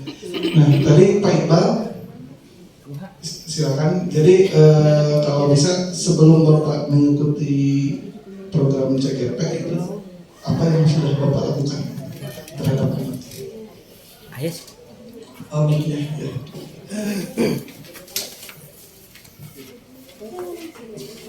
Ya, bismillahirrahmanirrahim. Assalamualaikum warahmatullahi wabarakatuh. Sebelum saya mengikuti CGP, saya juga alhamdulillah CGP sekarang angkatan 10 ya. Apabila ada anak yang sudah melanggar aturan, kalau misalkan ada anak yang melanggar, saya itu menerapkan seperti ini. Kalau misalkan kita itu bertindak, jadi pakai rumusnya ya, bertindak. Kalau misalkan saya mencoba dulu dari tingkat dulu ya, dari fisik dulu. Kalau misalkan anak itu tidak bisa ditangani, dengan secara lisan, maka saya melakukan dengan yang namanya sedikit yang namanya naikkan sedikit intonasi. Jadi saya membentak. Begitu, kalau misalkan anak, kamu tuh cuma nonton. Kalau misalkan seperti itu, nah kalau misalkan dengan cara seperti itu tidak bisa, maka saya naikkan intonasi saya. Naikkan, ulang teh. Atau masih tetap juga, maka saya bahkan sering juga mengeluarkan kata-kata yang di luar dari koridor sebagai seorang guru. Bahkan keluar dari kata-kata yang keluar kata-kata dunia luar lah ya, seperti ataupun juga kalau misalkan masih tidak bisa juga, kadang saya juga melakukan sedikit yang namanya sentuhan fisik secara kecil. Seperti itu saya lakukan karena saya pernah dengar tadi kalau makanya pendidikan kita yang oleh Ibu. Nah, anak itu kalau misalkan gak disuruh sholat, ketika disuruh sholat dia itu tidak bisa, maka kalau misalkan anak itu sudah balik, maka boleh kita melakukan sedikit yang harus sentuhan, ya, dicepret, misalkan salib, gitu kan. Nah, saya menerapkan tapi nggak tahu benar atau salahnya seperti itu yang saya lakukan ketika menghadapi anak yang melanggar aturan dari ya seperti itu. Baik, terima kasih Pak Iqbal atas pengalamannya. Terima kasih juga kepada Ibu Elis karena sudah memberikan pengalamannya juga. Kita cek ya, nanti di akhir kita akan cek apakah kita sudah masuk ke kategori yang mana di dalam posisi kontrol ini. Lanjut Pak. Ternyata ada 5 posisi kontrol yang sudah diteliti oleh peneliti sebelumnya, yaitu yang pertama yaitu posisi penghukum, yang kedua posisi pembuat rasa bersalah, yang ketiga posisi teman, yang keempat posisi pemantau atau monitor, yang kelima adalah posisi manajer. Lanjut. Nah, yang pertama kita bahas dulu terkait dengan posisi penghukum. Tadi untuk posisi kontrol juga selewat sudah dibahas juga oleh Pak Dikdik terkait tadi untuk penghukum ini ya. Penghukum ini ada ciri-cirinya. Ciri-cirinya itu yang pertama ada menghardik, ada menunjuk-nunjuk, gitu.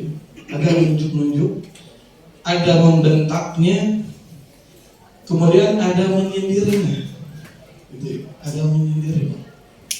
Kemudian ciri yang selanjutnya itu bentuk hukumannya itu bisa verbal atau bisa fisik, bisa verbal atau fisik. Nah, di sini saya cantumkan juga beberapa kata-kata yang ini kategorinya masuknya menghukum, gitu ya. Ada kata-kata mutiara ya, ada kata-kata yang mungkin ini kategori seperti itu, dan mungkin untuk Bapak Ibu guru bahasa juga mungkin dilihat sinonimnya juga mirip-mirip seperti ini nanti mungkin ya. Yang pertama yaitu patuhi aturan saya atau awas, gitu ya. Oh, berarti ini penghukum ternyata. Atau awas, berarti ada seperti ancaman. Selanjutnya, kamu selalu saja salah. Kamu selalu aja salah. Selalu, pasti, selalu yang terakhir selesainya. Nah itu ya.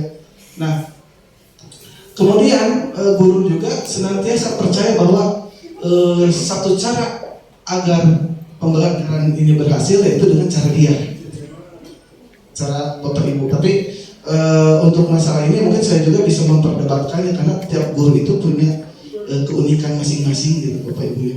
Jadi saya juga kalau dilihat dari harus diperdebatkan kalau soal seperti ini gitu ya. Kita punya cara masing-masing, tidak mungkin misalkan pelajaran bahasa Indonesia sama perlakuannya seperti matematik. Ya. Selanjutnya Pak. Apakah dampak yang terjadi pada posisi penghukum ini? Yang pertama, ternyata murid itu cenderung pendendam, gitu. Cenderung pendendam. Saya sampai sekarang ada teman karena dulu pernah dihukum dengan cara yang mungkin kurang kurang seperti itu lah gitu ya Bapak Ibu ya. Akhirnya sampai sekarang masih teringat gitu, masih teringat sampai sekarang. Dan dendam dan memang sampai melakukan tindakan-tindakan yang tidak baik terhadap guru tersebut. Ya, punya ada kenalan seperti itu gitu ya. Demikian kalau guru di cekat gitu di mana gitu ya. Karena diperlakukan seperti itu. Yang kedua nanti muridnya berontak seperti yang tadi berontak. Kita khawatir itulah yang terjadi. Selanjutnya karena dia diperlakukan seperti itu oleh guru tersebut dan mata pelajaran tersebut, akhirnya mata pelajaran tersebut akhirnya dijudge jalan seterusnya. Padahal kan beda-beda guru juga gitu ya. Misalkan yang dilakukan oleh saya penghukum pelajaran matematika akhirnya di kelas 10, nanti anak jadi benci matematika kelas 11, kelas 12 dan seterusnya. Itu yang dikhawatirkan. Selanjutnya Pak, itu posisi hukum. Kemudian selanjutnya ada pembuat rasa bersalah gitu. Ada ciri-ciri tertentu gitu ya.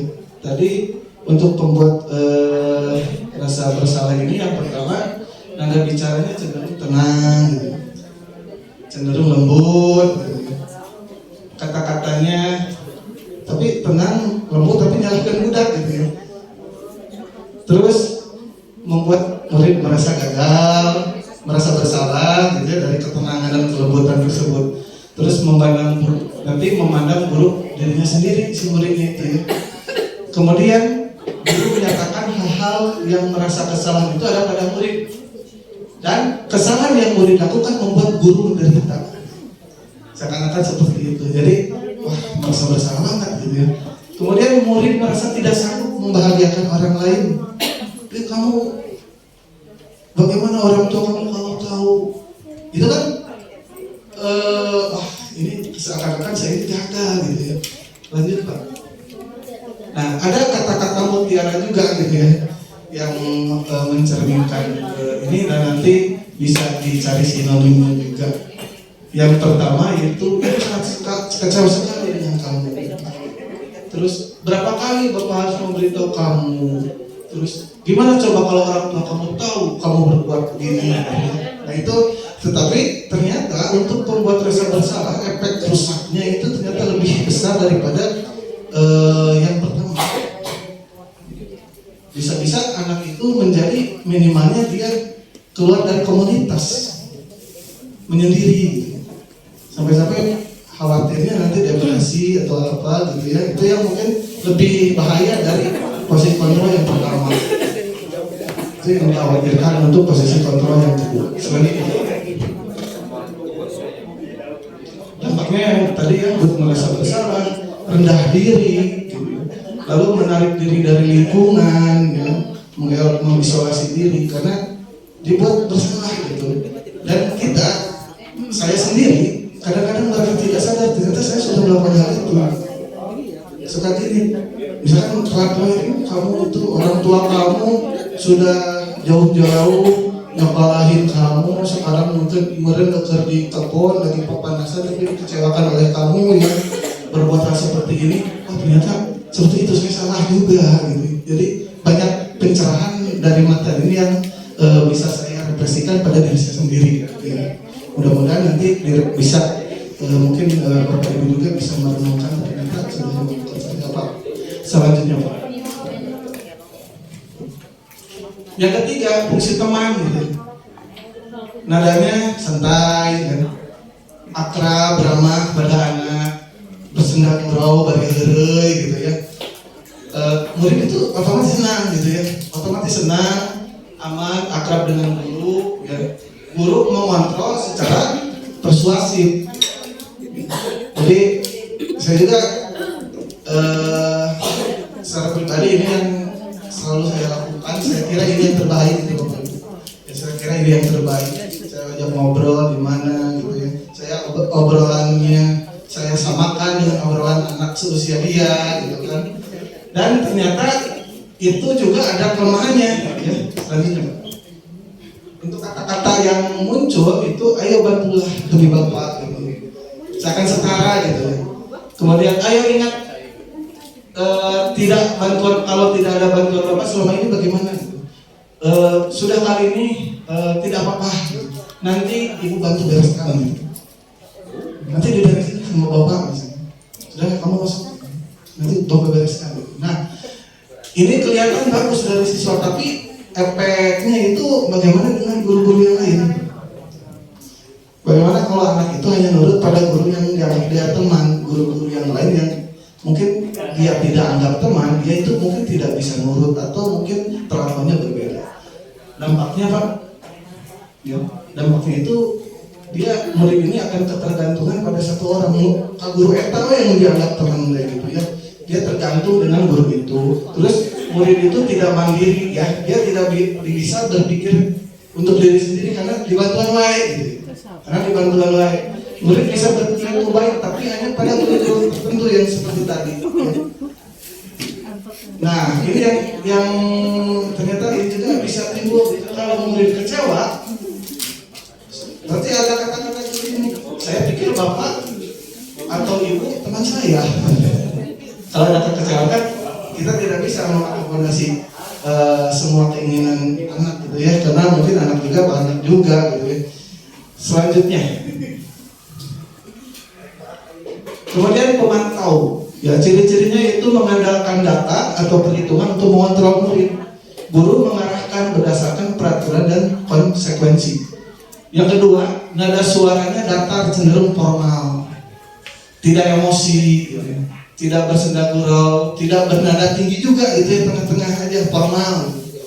Ya, pemantau itu perlu senantiasa memantau pada saat guru memberi sanksi kepada murid, juga harus diawasi sampai misalkan diberi sanksi ngebersihan WC misal, ditungguin gitu, ditungguin sampai beresnya gitu ya. Jadi untuk pemantau itu seperti itu. Selanjutnya Pak. Nah, untuk posisi pemantau karena semuanya berkaitan dengan data atau dengan fakta, dia memposisikan diri, dia balikin lagi ke aturan yang ada. Peraturannya seperti apa? Terus apa yang sudah kamu lakukan? Sanksi konsekuensinya itu seperti apa? Nah, jadi pemantau ini cenderung tadi membuat siswa merasa tidak ada dorongan eksternalnya berarti ya. Jadi dia itu khawatirnya melakukan sebuah atau menaati peraturan gara-gara ada dorongan eksternal. Selanjutnya Pak, dampak dari posisi pemantau atau monitor itu murid akan menghitung konsekuensi dan hadiah tanpa mengalami sepenuhnya nilai kebajikan yang dituju. Selanjutnya, tidak sepenuhnya mandiri. Yang terakhir, posisi manajer. Kalau posisi manajer ini suaranya cenderung netral, tidak emosional, tidak terlalu ramah dan tidak terlalu bernada tinggi juga. Guru itu akan mengajukan pertanyaan-pertanyaan bermakna agar membuka pikiran murid. Guru membimbing murid untuk memecahkan masalahnya sendiri. Tadi Bu Lia atau Pak ya tadi yang membahas tentang yang dilakukan oleh Socrates dan Plato gitu ya. Jadi saya jadi teringat ternyata yang dilakukan oleh Socrates terhadap Plato itu ternyata kayaknya mirip-mirip ke manajer, karena yang dilakukan oleh Socrates itu dia bertanya gitu ya. Bertanya untuk memunculkan pengetahuan baru yang ada pada diri muridnya. Makanya muncullah seorang yang besar yang bernama Plato gitu. Walaupun Socrates tidak ada bukunya. Oke, selanjutnya Pak. Jadi seorang manajer itu ada kata-katanya yang cenderung ke sana gitu ya. Apa yang kita yakini gitu. Jadi kembali lagi ke keyakinan kelas. Apakah kamu meyakininya? Jika kamu meyakininya, apakah kamu bersedia memperbaikinya gitu ya. Terus selanjutnya apa rencana kamu untuk memperbaiki hal ini? Jadi cenderung karena gini ya Bapak Ibu, mungkin Bapak Ibu juga sudah mengetahui sejak dulu bahwa keyakinan ini kan disusun itu bukan hanya pada satu pihak saja gitu ya. Guru, terus warga sekolah, murid pun dilibatkan gitu ya. Jadi seyogianya seorang rekan kerja atau rekan bisnis bisnis gitu ya. Oh sudah, ternyata ada rekan bisnis saya yang sudah melanggar aturan gitu ya. Ya oke, kita perbaiki secara profesional juga gitu ya. Dan guru juga memperbaikinya itu, guru juga memberikan solusi untuk memperbaiki hal tersebut. Tetapi guru itu solusinya itu harus berasal dari diri siswa gitu. Jadi pemantik solusi itu yang harus menjadi peran terhadap guru tersebut. Ya. Selanjutnya Pak.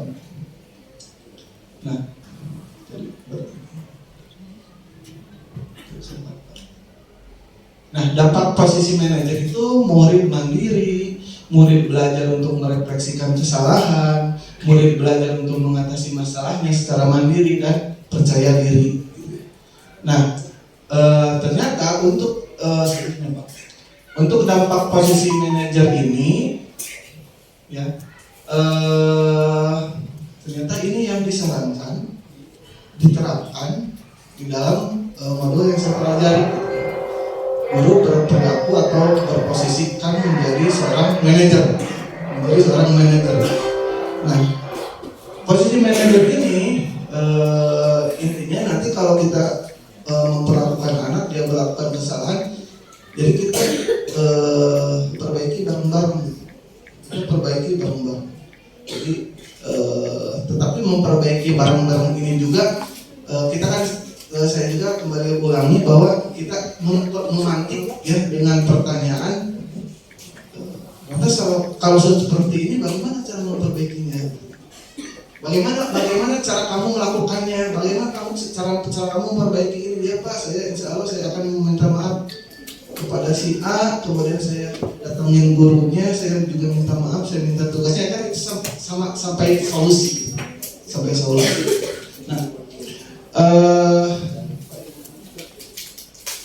Nah, untuk posisi manajer ini saya sekilas saja terkait, ternyata posisi manajer ini berkaitan dengan segitiga restitusi. Gitu. Jadi di dalam proses guru berperan sebagai manajer itu ternyata di dalam yang dilakukan oleh guru itu ada 3 proses. Yang pertama yaitu menstabilkan identitas. Ya. Kita semua akan melakukan yang terbaik yang kita lakukan. Jadi jangan dulu dijudge bahwa itu salah, kan kita ikuti dulu Kak Eno kemana gitu kan. Oh ibu juga ngerti, ibu juga pernah melakukan hal itu gitu kan. Nah selanjutnya validasi tindakan yang salah gitu ya. Nah baru kita memvalidasi tindakannya. Semua perilaku itu mempunyai alasan. Kenapa kamu melakukan hal itu? Gitu ya. Selanjutnya yang terakhir menanyakan keyakinan kelas juga. Nah yang terakhir kan menanyakan keyakinan kelas, kembali lagi ke aturan. Berarti yang sudah kamu lakukan seperti apa? Kalau dilihat dari aturan kelas ini, makui. Lanjut. Nah ini segitiga restitusinya gitu ya. Yang baru saya ungkapkan, menstabilkan identitas, validitas tindakan yang salah, lalu menanyakan keyakinan. Setiap orang pasti pernah melakukannya. Kamu bukan satu-satunya yang pernah melakukan ini. Bapak juga pernah melakukan gitu ya, Pak Irwan ya. Kalau kasusnya, Bapak juga pernah melakukan kesalahan seperti itu gitu ya. Terus kamu punya alasan mengapa melakukan hal ini. Kaitan kelas mana yang sudah kita sepakati itu sampai ke segitiga restitusi. Berikut saya tayangkan video terkait praktek segitiga restitusi terhadap anak.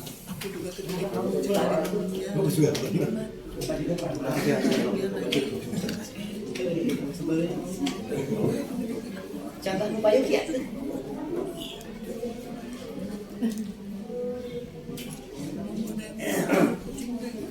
Nah, secara mendalam untuk segitiga restitusi akan dibahas oleh Ibu Epi. Tetapi sebelumnya saya kembalikan lagi kepada moderator. Terima kasih Bapak Ibu atas bantuan Bapak Ibu ya. Saya kembalikan ke moderator. Wassalamualaikum warahmatullahi wabarakatuh. Terima kasih Pak Yuki yang sudah menyampaikan materi tentang posisi kontrol restitusi. Tadi ada 5 poin ya tentang posisinya. Nah, kira-kira mungkin kita sebagai guru sudah melakukan posisi yang mana? Apakah kita sebagai posisi penghukum atau mungkin membuat bisa merasa bersalah, merasa teman, atau pemantau dan manajerial, gitu kan? Nah, di sini tadi sudah bahas tentang masalah segitiga restitusi. Mungkin kita tahu apa sih itu restitusi, gitu kan? Nah, di sini restitusi itu adalah proses untuk menciptakan kondisi bagi murid untuk memperbaiki kesalahan mereka sehingga mereka bisa kembali pada kelompoknya dengan karakter yang lebih kuat lagi, gitu. Dimana restitusi itu bukan untuk menebus kesalahan, tapi restitusi itu adalah sebuah tawaran dan bukan paksaan. Restitusi juga bukan sebuah fokus pada sebuah solusi. Tadi Pak Yuki sudah menyampaikan tentang ada 3 tahap di dalam prinsip utama teori kontrol segitiga restitusi.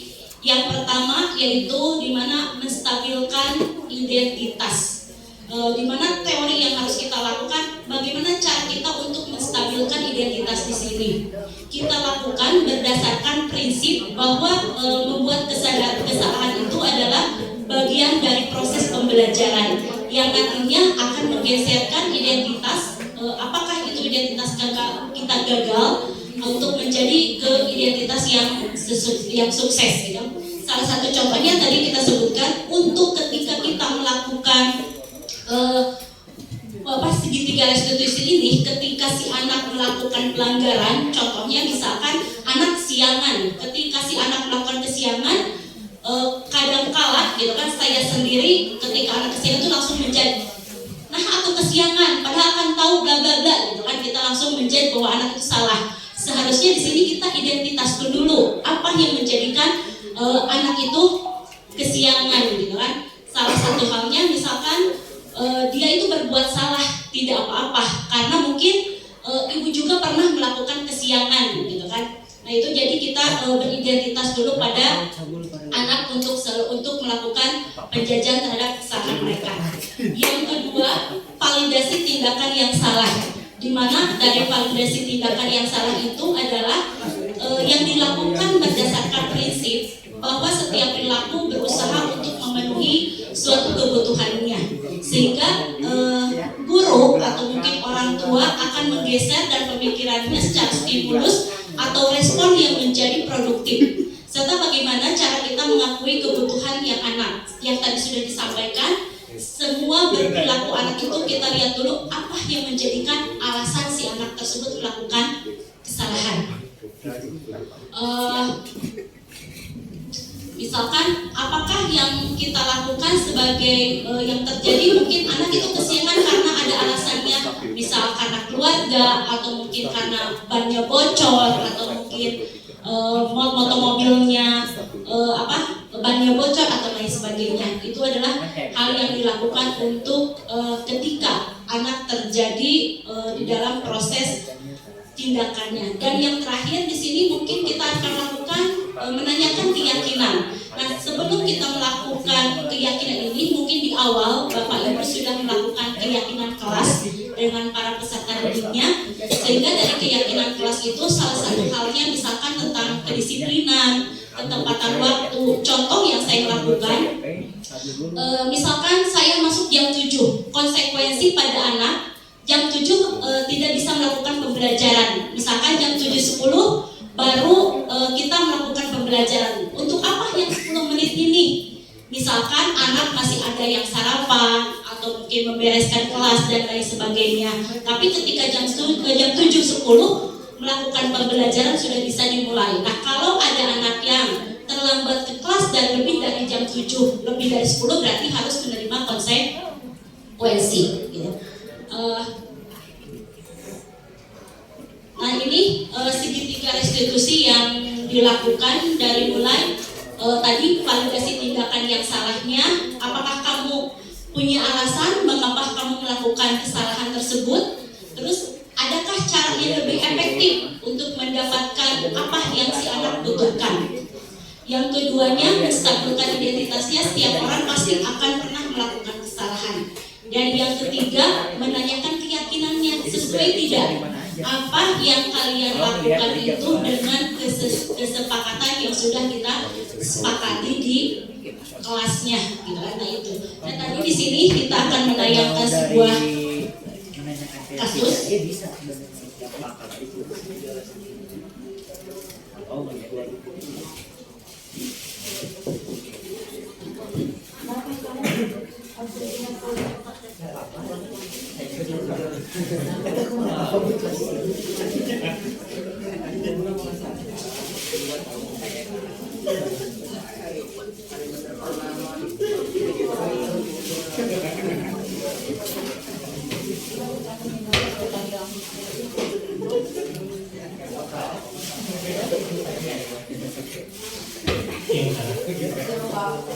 Sudah lama nggak ketemu Sarah?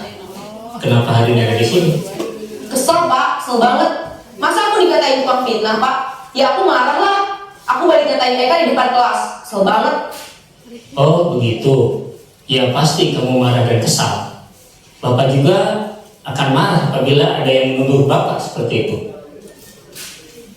Kemudian pada saat itu kamu mau melakukan apa? Ya saya langsung ngatain Eka lah Pak. Kesel banget. Saya bentak-bentak dia depan teman-teman lain. Oh begitu. Pasti kamu melakukan seperti itu karena suatu alasan tertentu, bukan? Iyalah, masa saya diam saja Pak? Ya saya bela diri lah. Masa saya dituduh tukang fitnah? Ya wajar lah. Mempertahankan harga diri itu sesuatu yang penting buat kamu. Untung kamu tidak bertindak lebih gegabah lagi.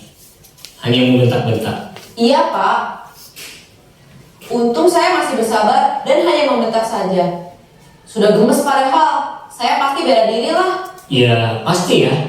Tapi kamu memilih untuk tetap bertahan dan bersabar. Kamu memilih untuk tidak berbuat lebih parah lagi, bukan? Iya. Nah, sekarang coba kita lihat lagi tindakan kamu yang bentak-bentak Eka di kelas. Tindakan kamu itu kira-kira sesuai dengan keyakinan kelas atau prinsip kamu tidak? Enggak lah Pak. Capek Pak jadi pemarah. Jadi keyakinan atau prinsip mana yang kurang sesuai dengan keinginan kamu? Ya, saya sebenarnya sangat menghargai orang lain. Mungkin saat itu saya menjadi emosi, jadi tidak menunjukkan sikap itu. Kamu meyakini tidak? Menghargai orang lain itu penting buat kamu. Yakinlah Pak. Iya, setuju. Kita harus saling menghargai. Namun, ada juga keyakinan yang kita sepakati yang perlu kita jalankan apabila kita sedang marah, bukan? Ya saya bisa lebih proaktif, mulai dengan diri sendiri. Saya bisa jadi lebih bersabar, mengambil waktu jeda untuk berpikir mau apa selanjutnya. Kira-kira kamu bersedia memperbaiki masalah ini tidak? Bersedia Pak. Kalau kamu memperbaiki masalah ini, kamu akan menjadi orang seperti apa? Saya akan menjadi orang yang bertanggung jawab kali ya Pak. Dan senantiasa proaktif. Iya, menurut kamu bagaimana rasanya menjadi orang seperti itu? Ya nyaman lah, bangga bisa bersabar dan menahan diri. Baiklah kalau begitu. Yuk kita pikirkan bagaimana memperbaiki masalah ini.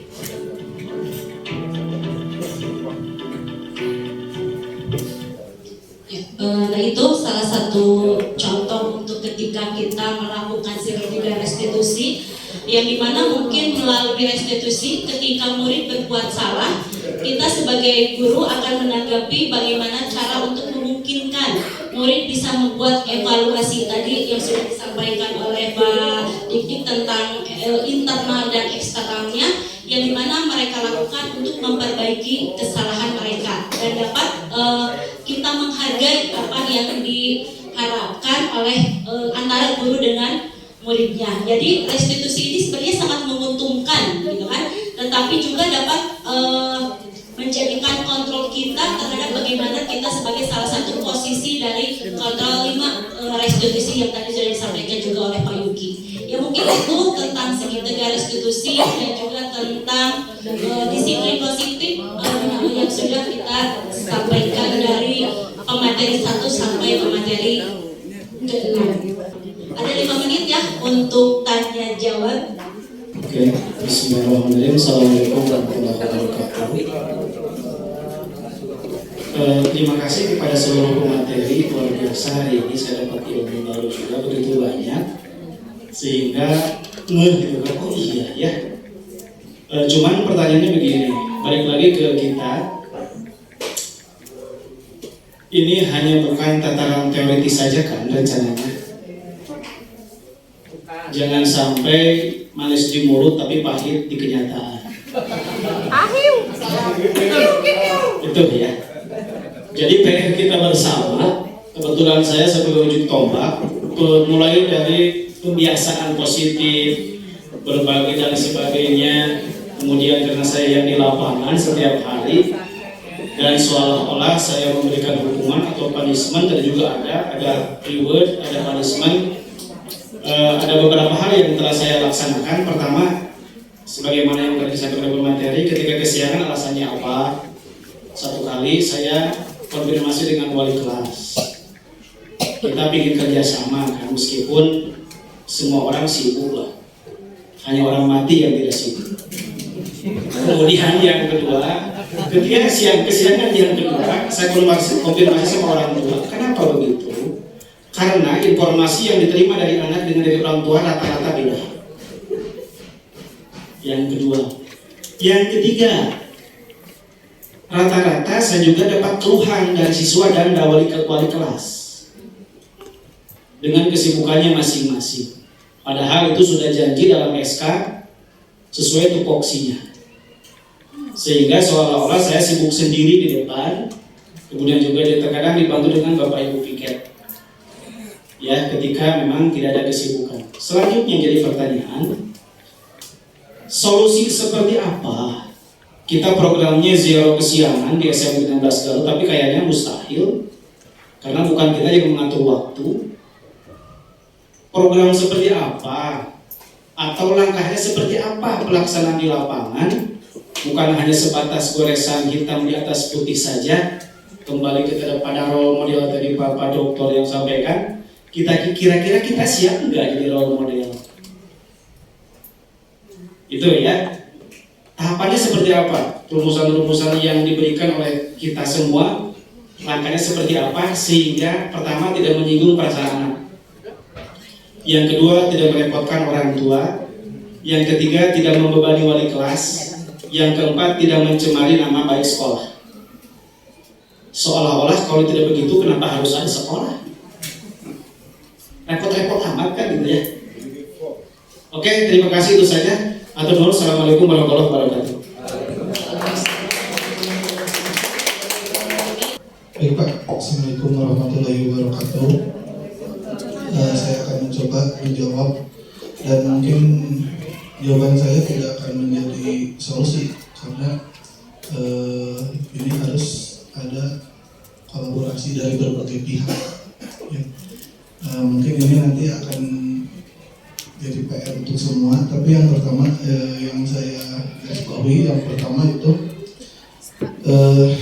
ini hanya saya baru modul 1 Bapak Ibu ya. Kita baru modul 1, belum sedang PTW modul 2. Dan selama mempelajari modul 1 itu memang banyak sekali kalimat-kalimat berpihak pada murid, berpihak pada murid gitu. Tapi mungkin harus digarisbawahi juga gitu ya. Kita juga harus mempertimbangkan berpihak pada guru. Itu juga mungkin harus jadi bahan pertimbangan untuk kita di dalam CGP. Mungkin saya belum sampai ke sana modulnya. Mungkin modul yang akan datang ada materi ke sana mungkin. Dan untuk yang dilakukan oleh Bapak Mardi ya, yang dan saya lihat juga, saya salut sekali kepada Bapak Mardi ya, karena dengan totalitasnya beliau mengerjakan tupoksinya untuk mendisiplinkan anak ya. Saya selalu lihat tiap pagi gitu ya, dan juga saya juga agak tersentil juga karena memang saya juga belum mewakili guru yang ditiru gitu Pak, ya, mohon maaf. Tetapi terlepas dari hal tersebut ya, untuk yang dilakukan oleh Pemadi dengan tujuan yang mulia seperti itu, dan itu juga mungkin Pemadi tadi juga memberitahu bahwa beliau juga sebagai ujung tombak dan memang tujuan sekolah juga pengariah ini harus ada kolaborasi dari guru, wali kelas, murid, orang tua, bahkan penjaga gerbang. Jadi koordinasi itu harus baik gitu. Salah satu saja yang tidak terkoordinasi dengan baik ya mungkin ada pihak-pihak yang bekerja ekstra gitu ya, bekerja ekstra. Jadi kolaborasi mungkin bisa menjadi solusi Bapak Ibu untuk melakukan hal tersebut gitu ya. Terlepas dari pihak sekolah juga yang memberikan kebijakan-kebijakan yang terkait dengan suksesnya program yang dicanangkan terkait dengan kedisiplinan. Kemudian untuk yang kedua, untuk dari Pak Kadar ya, nanti mungkin rekan juga nanti ada tambahan Bapak Ibu. Untuk Pak Kadar tadi beliau menyampaikan bahwa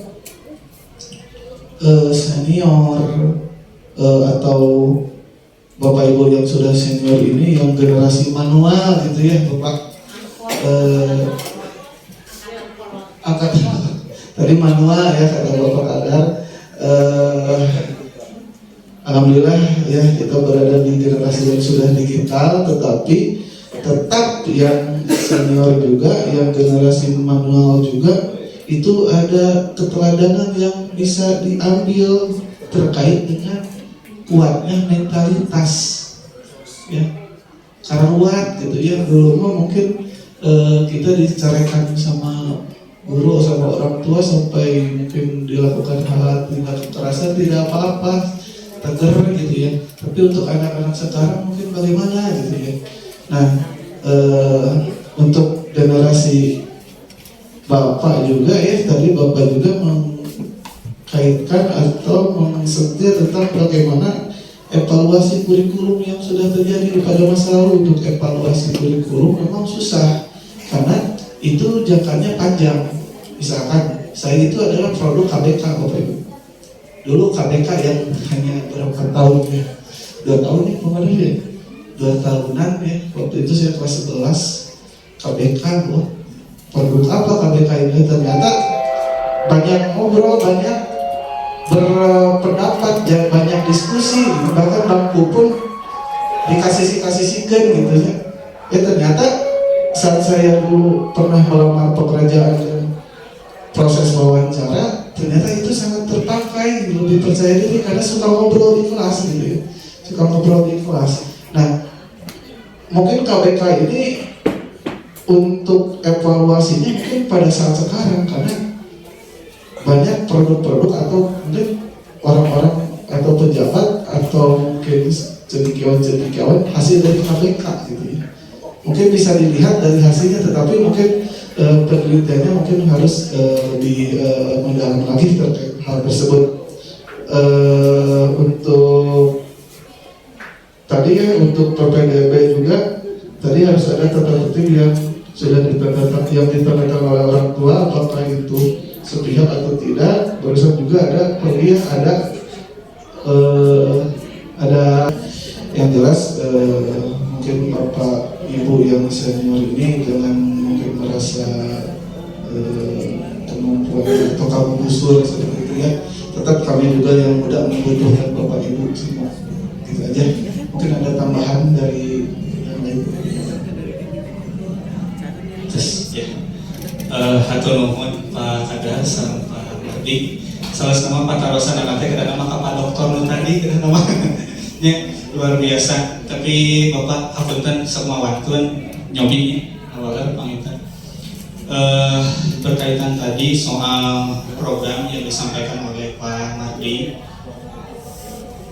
saya juga Pak merasa bahwa ingin gitu melakukan istilahnya ingin tergerak membantu Bapak gitu ya, karena satu dan lain hal di konseling itu tidak memiliki kapasitas untuk itu gitu Pak. Jadi istilahnya kami itu kalau di konseling yang menengahi gitu Pak. Kalaupun misalkan ada permasalahan dan lain sebagainya ya sering dengan Bu Farida, dengan Bu Erwin, ya hanya untuk memfasilitasi anak apabila misalkan ada keluhan ataupun misalkan ada kasus-kasus yang memang sifatnya private gitu.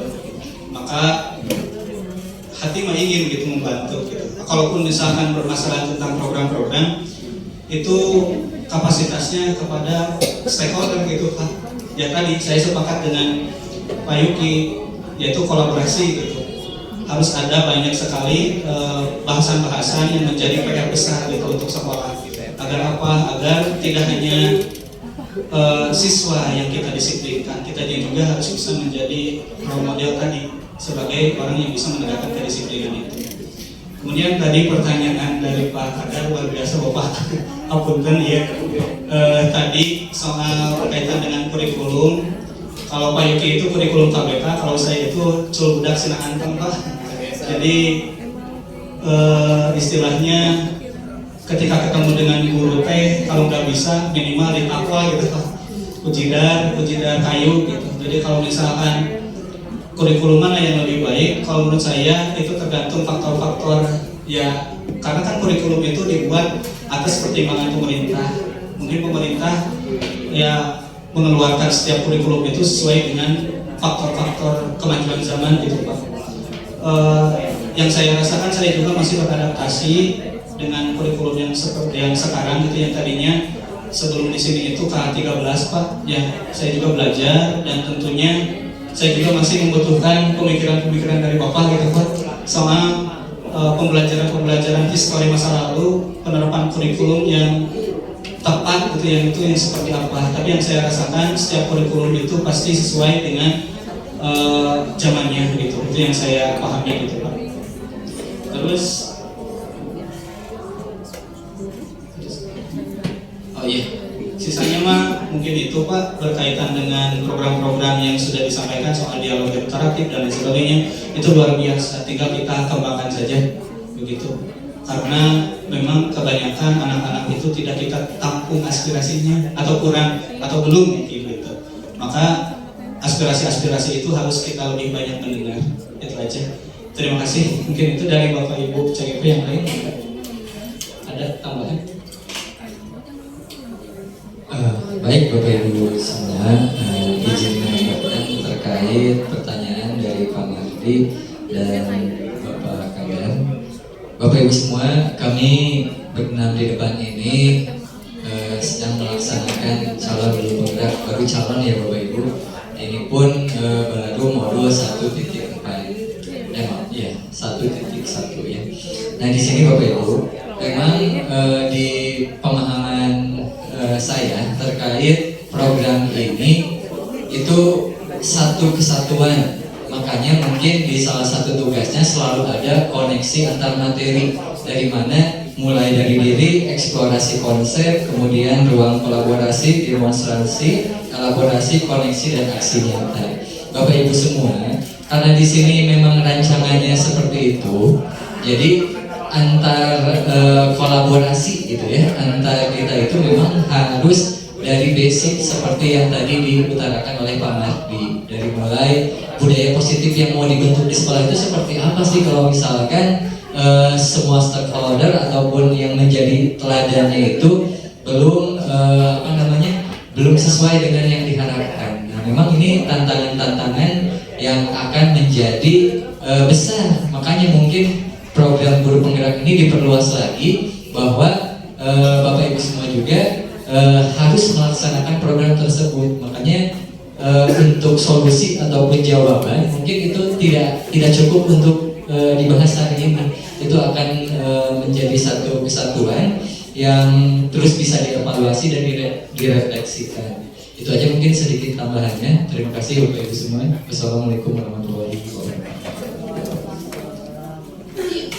Terima kasih untuk Bapak Guru hebat yang sudah memberikan sanggahannya dan juga pertanyaan.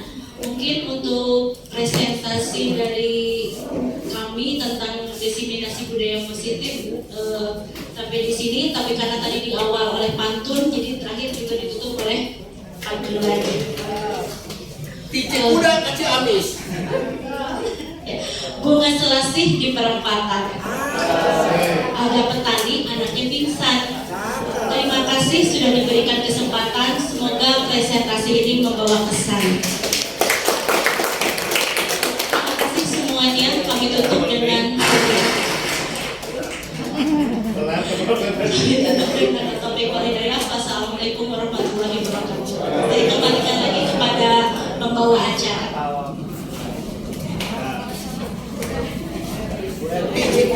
kasih amis.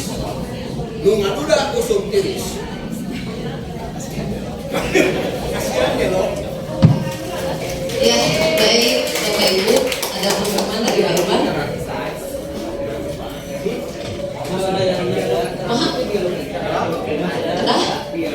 Kedah nempel saudara teh panitia HUT RI Republik Indonesia. Baik Bapak Ibu, ini alhamdulillah ya CGP yang keberapa, angkatan keberapa kita ada di sini gitu ya, dengan materi sebetulnya materinya sama, tetapi ternyata setiap para CGP memberikan aksi nyata atau diseminasinya itu kita mendapatkan berbagai macam inspirasi baru gitu ya, meskipun materinya sama.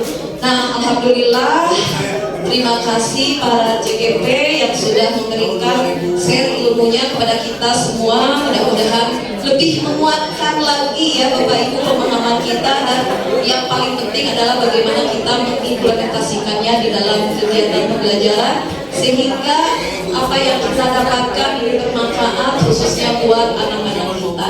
Terima kasih Bapak Ibu semuanya atas perhatiannya yang sampai saat ini masih hadir mengikuti. Mudah-mudahan Allah membalas kebaikan-kebaikan kita semua dengan limpahan pahala yang berlipat ganda. Amin ya Allah ya Rabbal alamin. Wabillahi taufiq wal hidayah. Wassalamualaikum warahmatullahi wabarakatuh.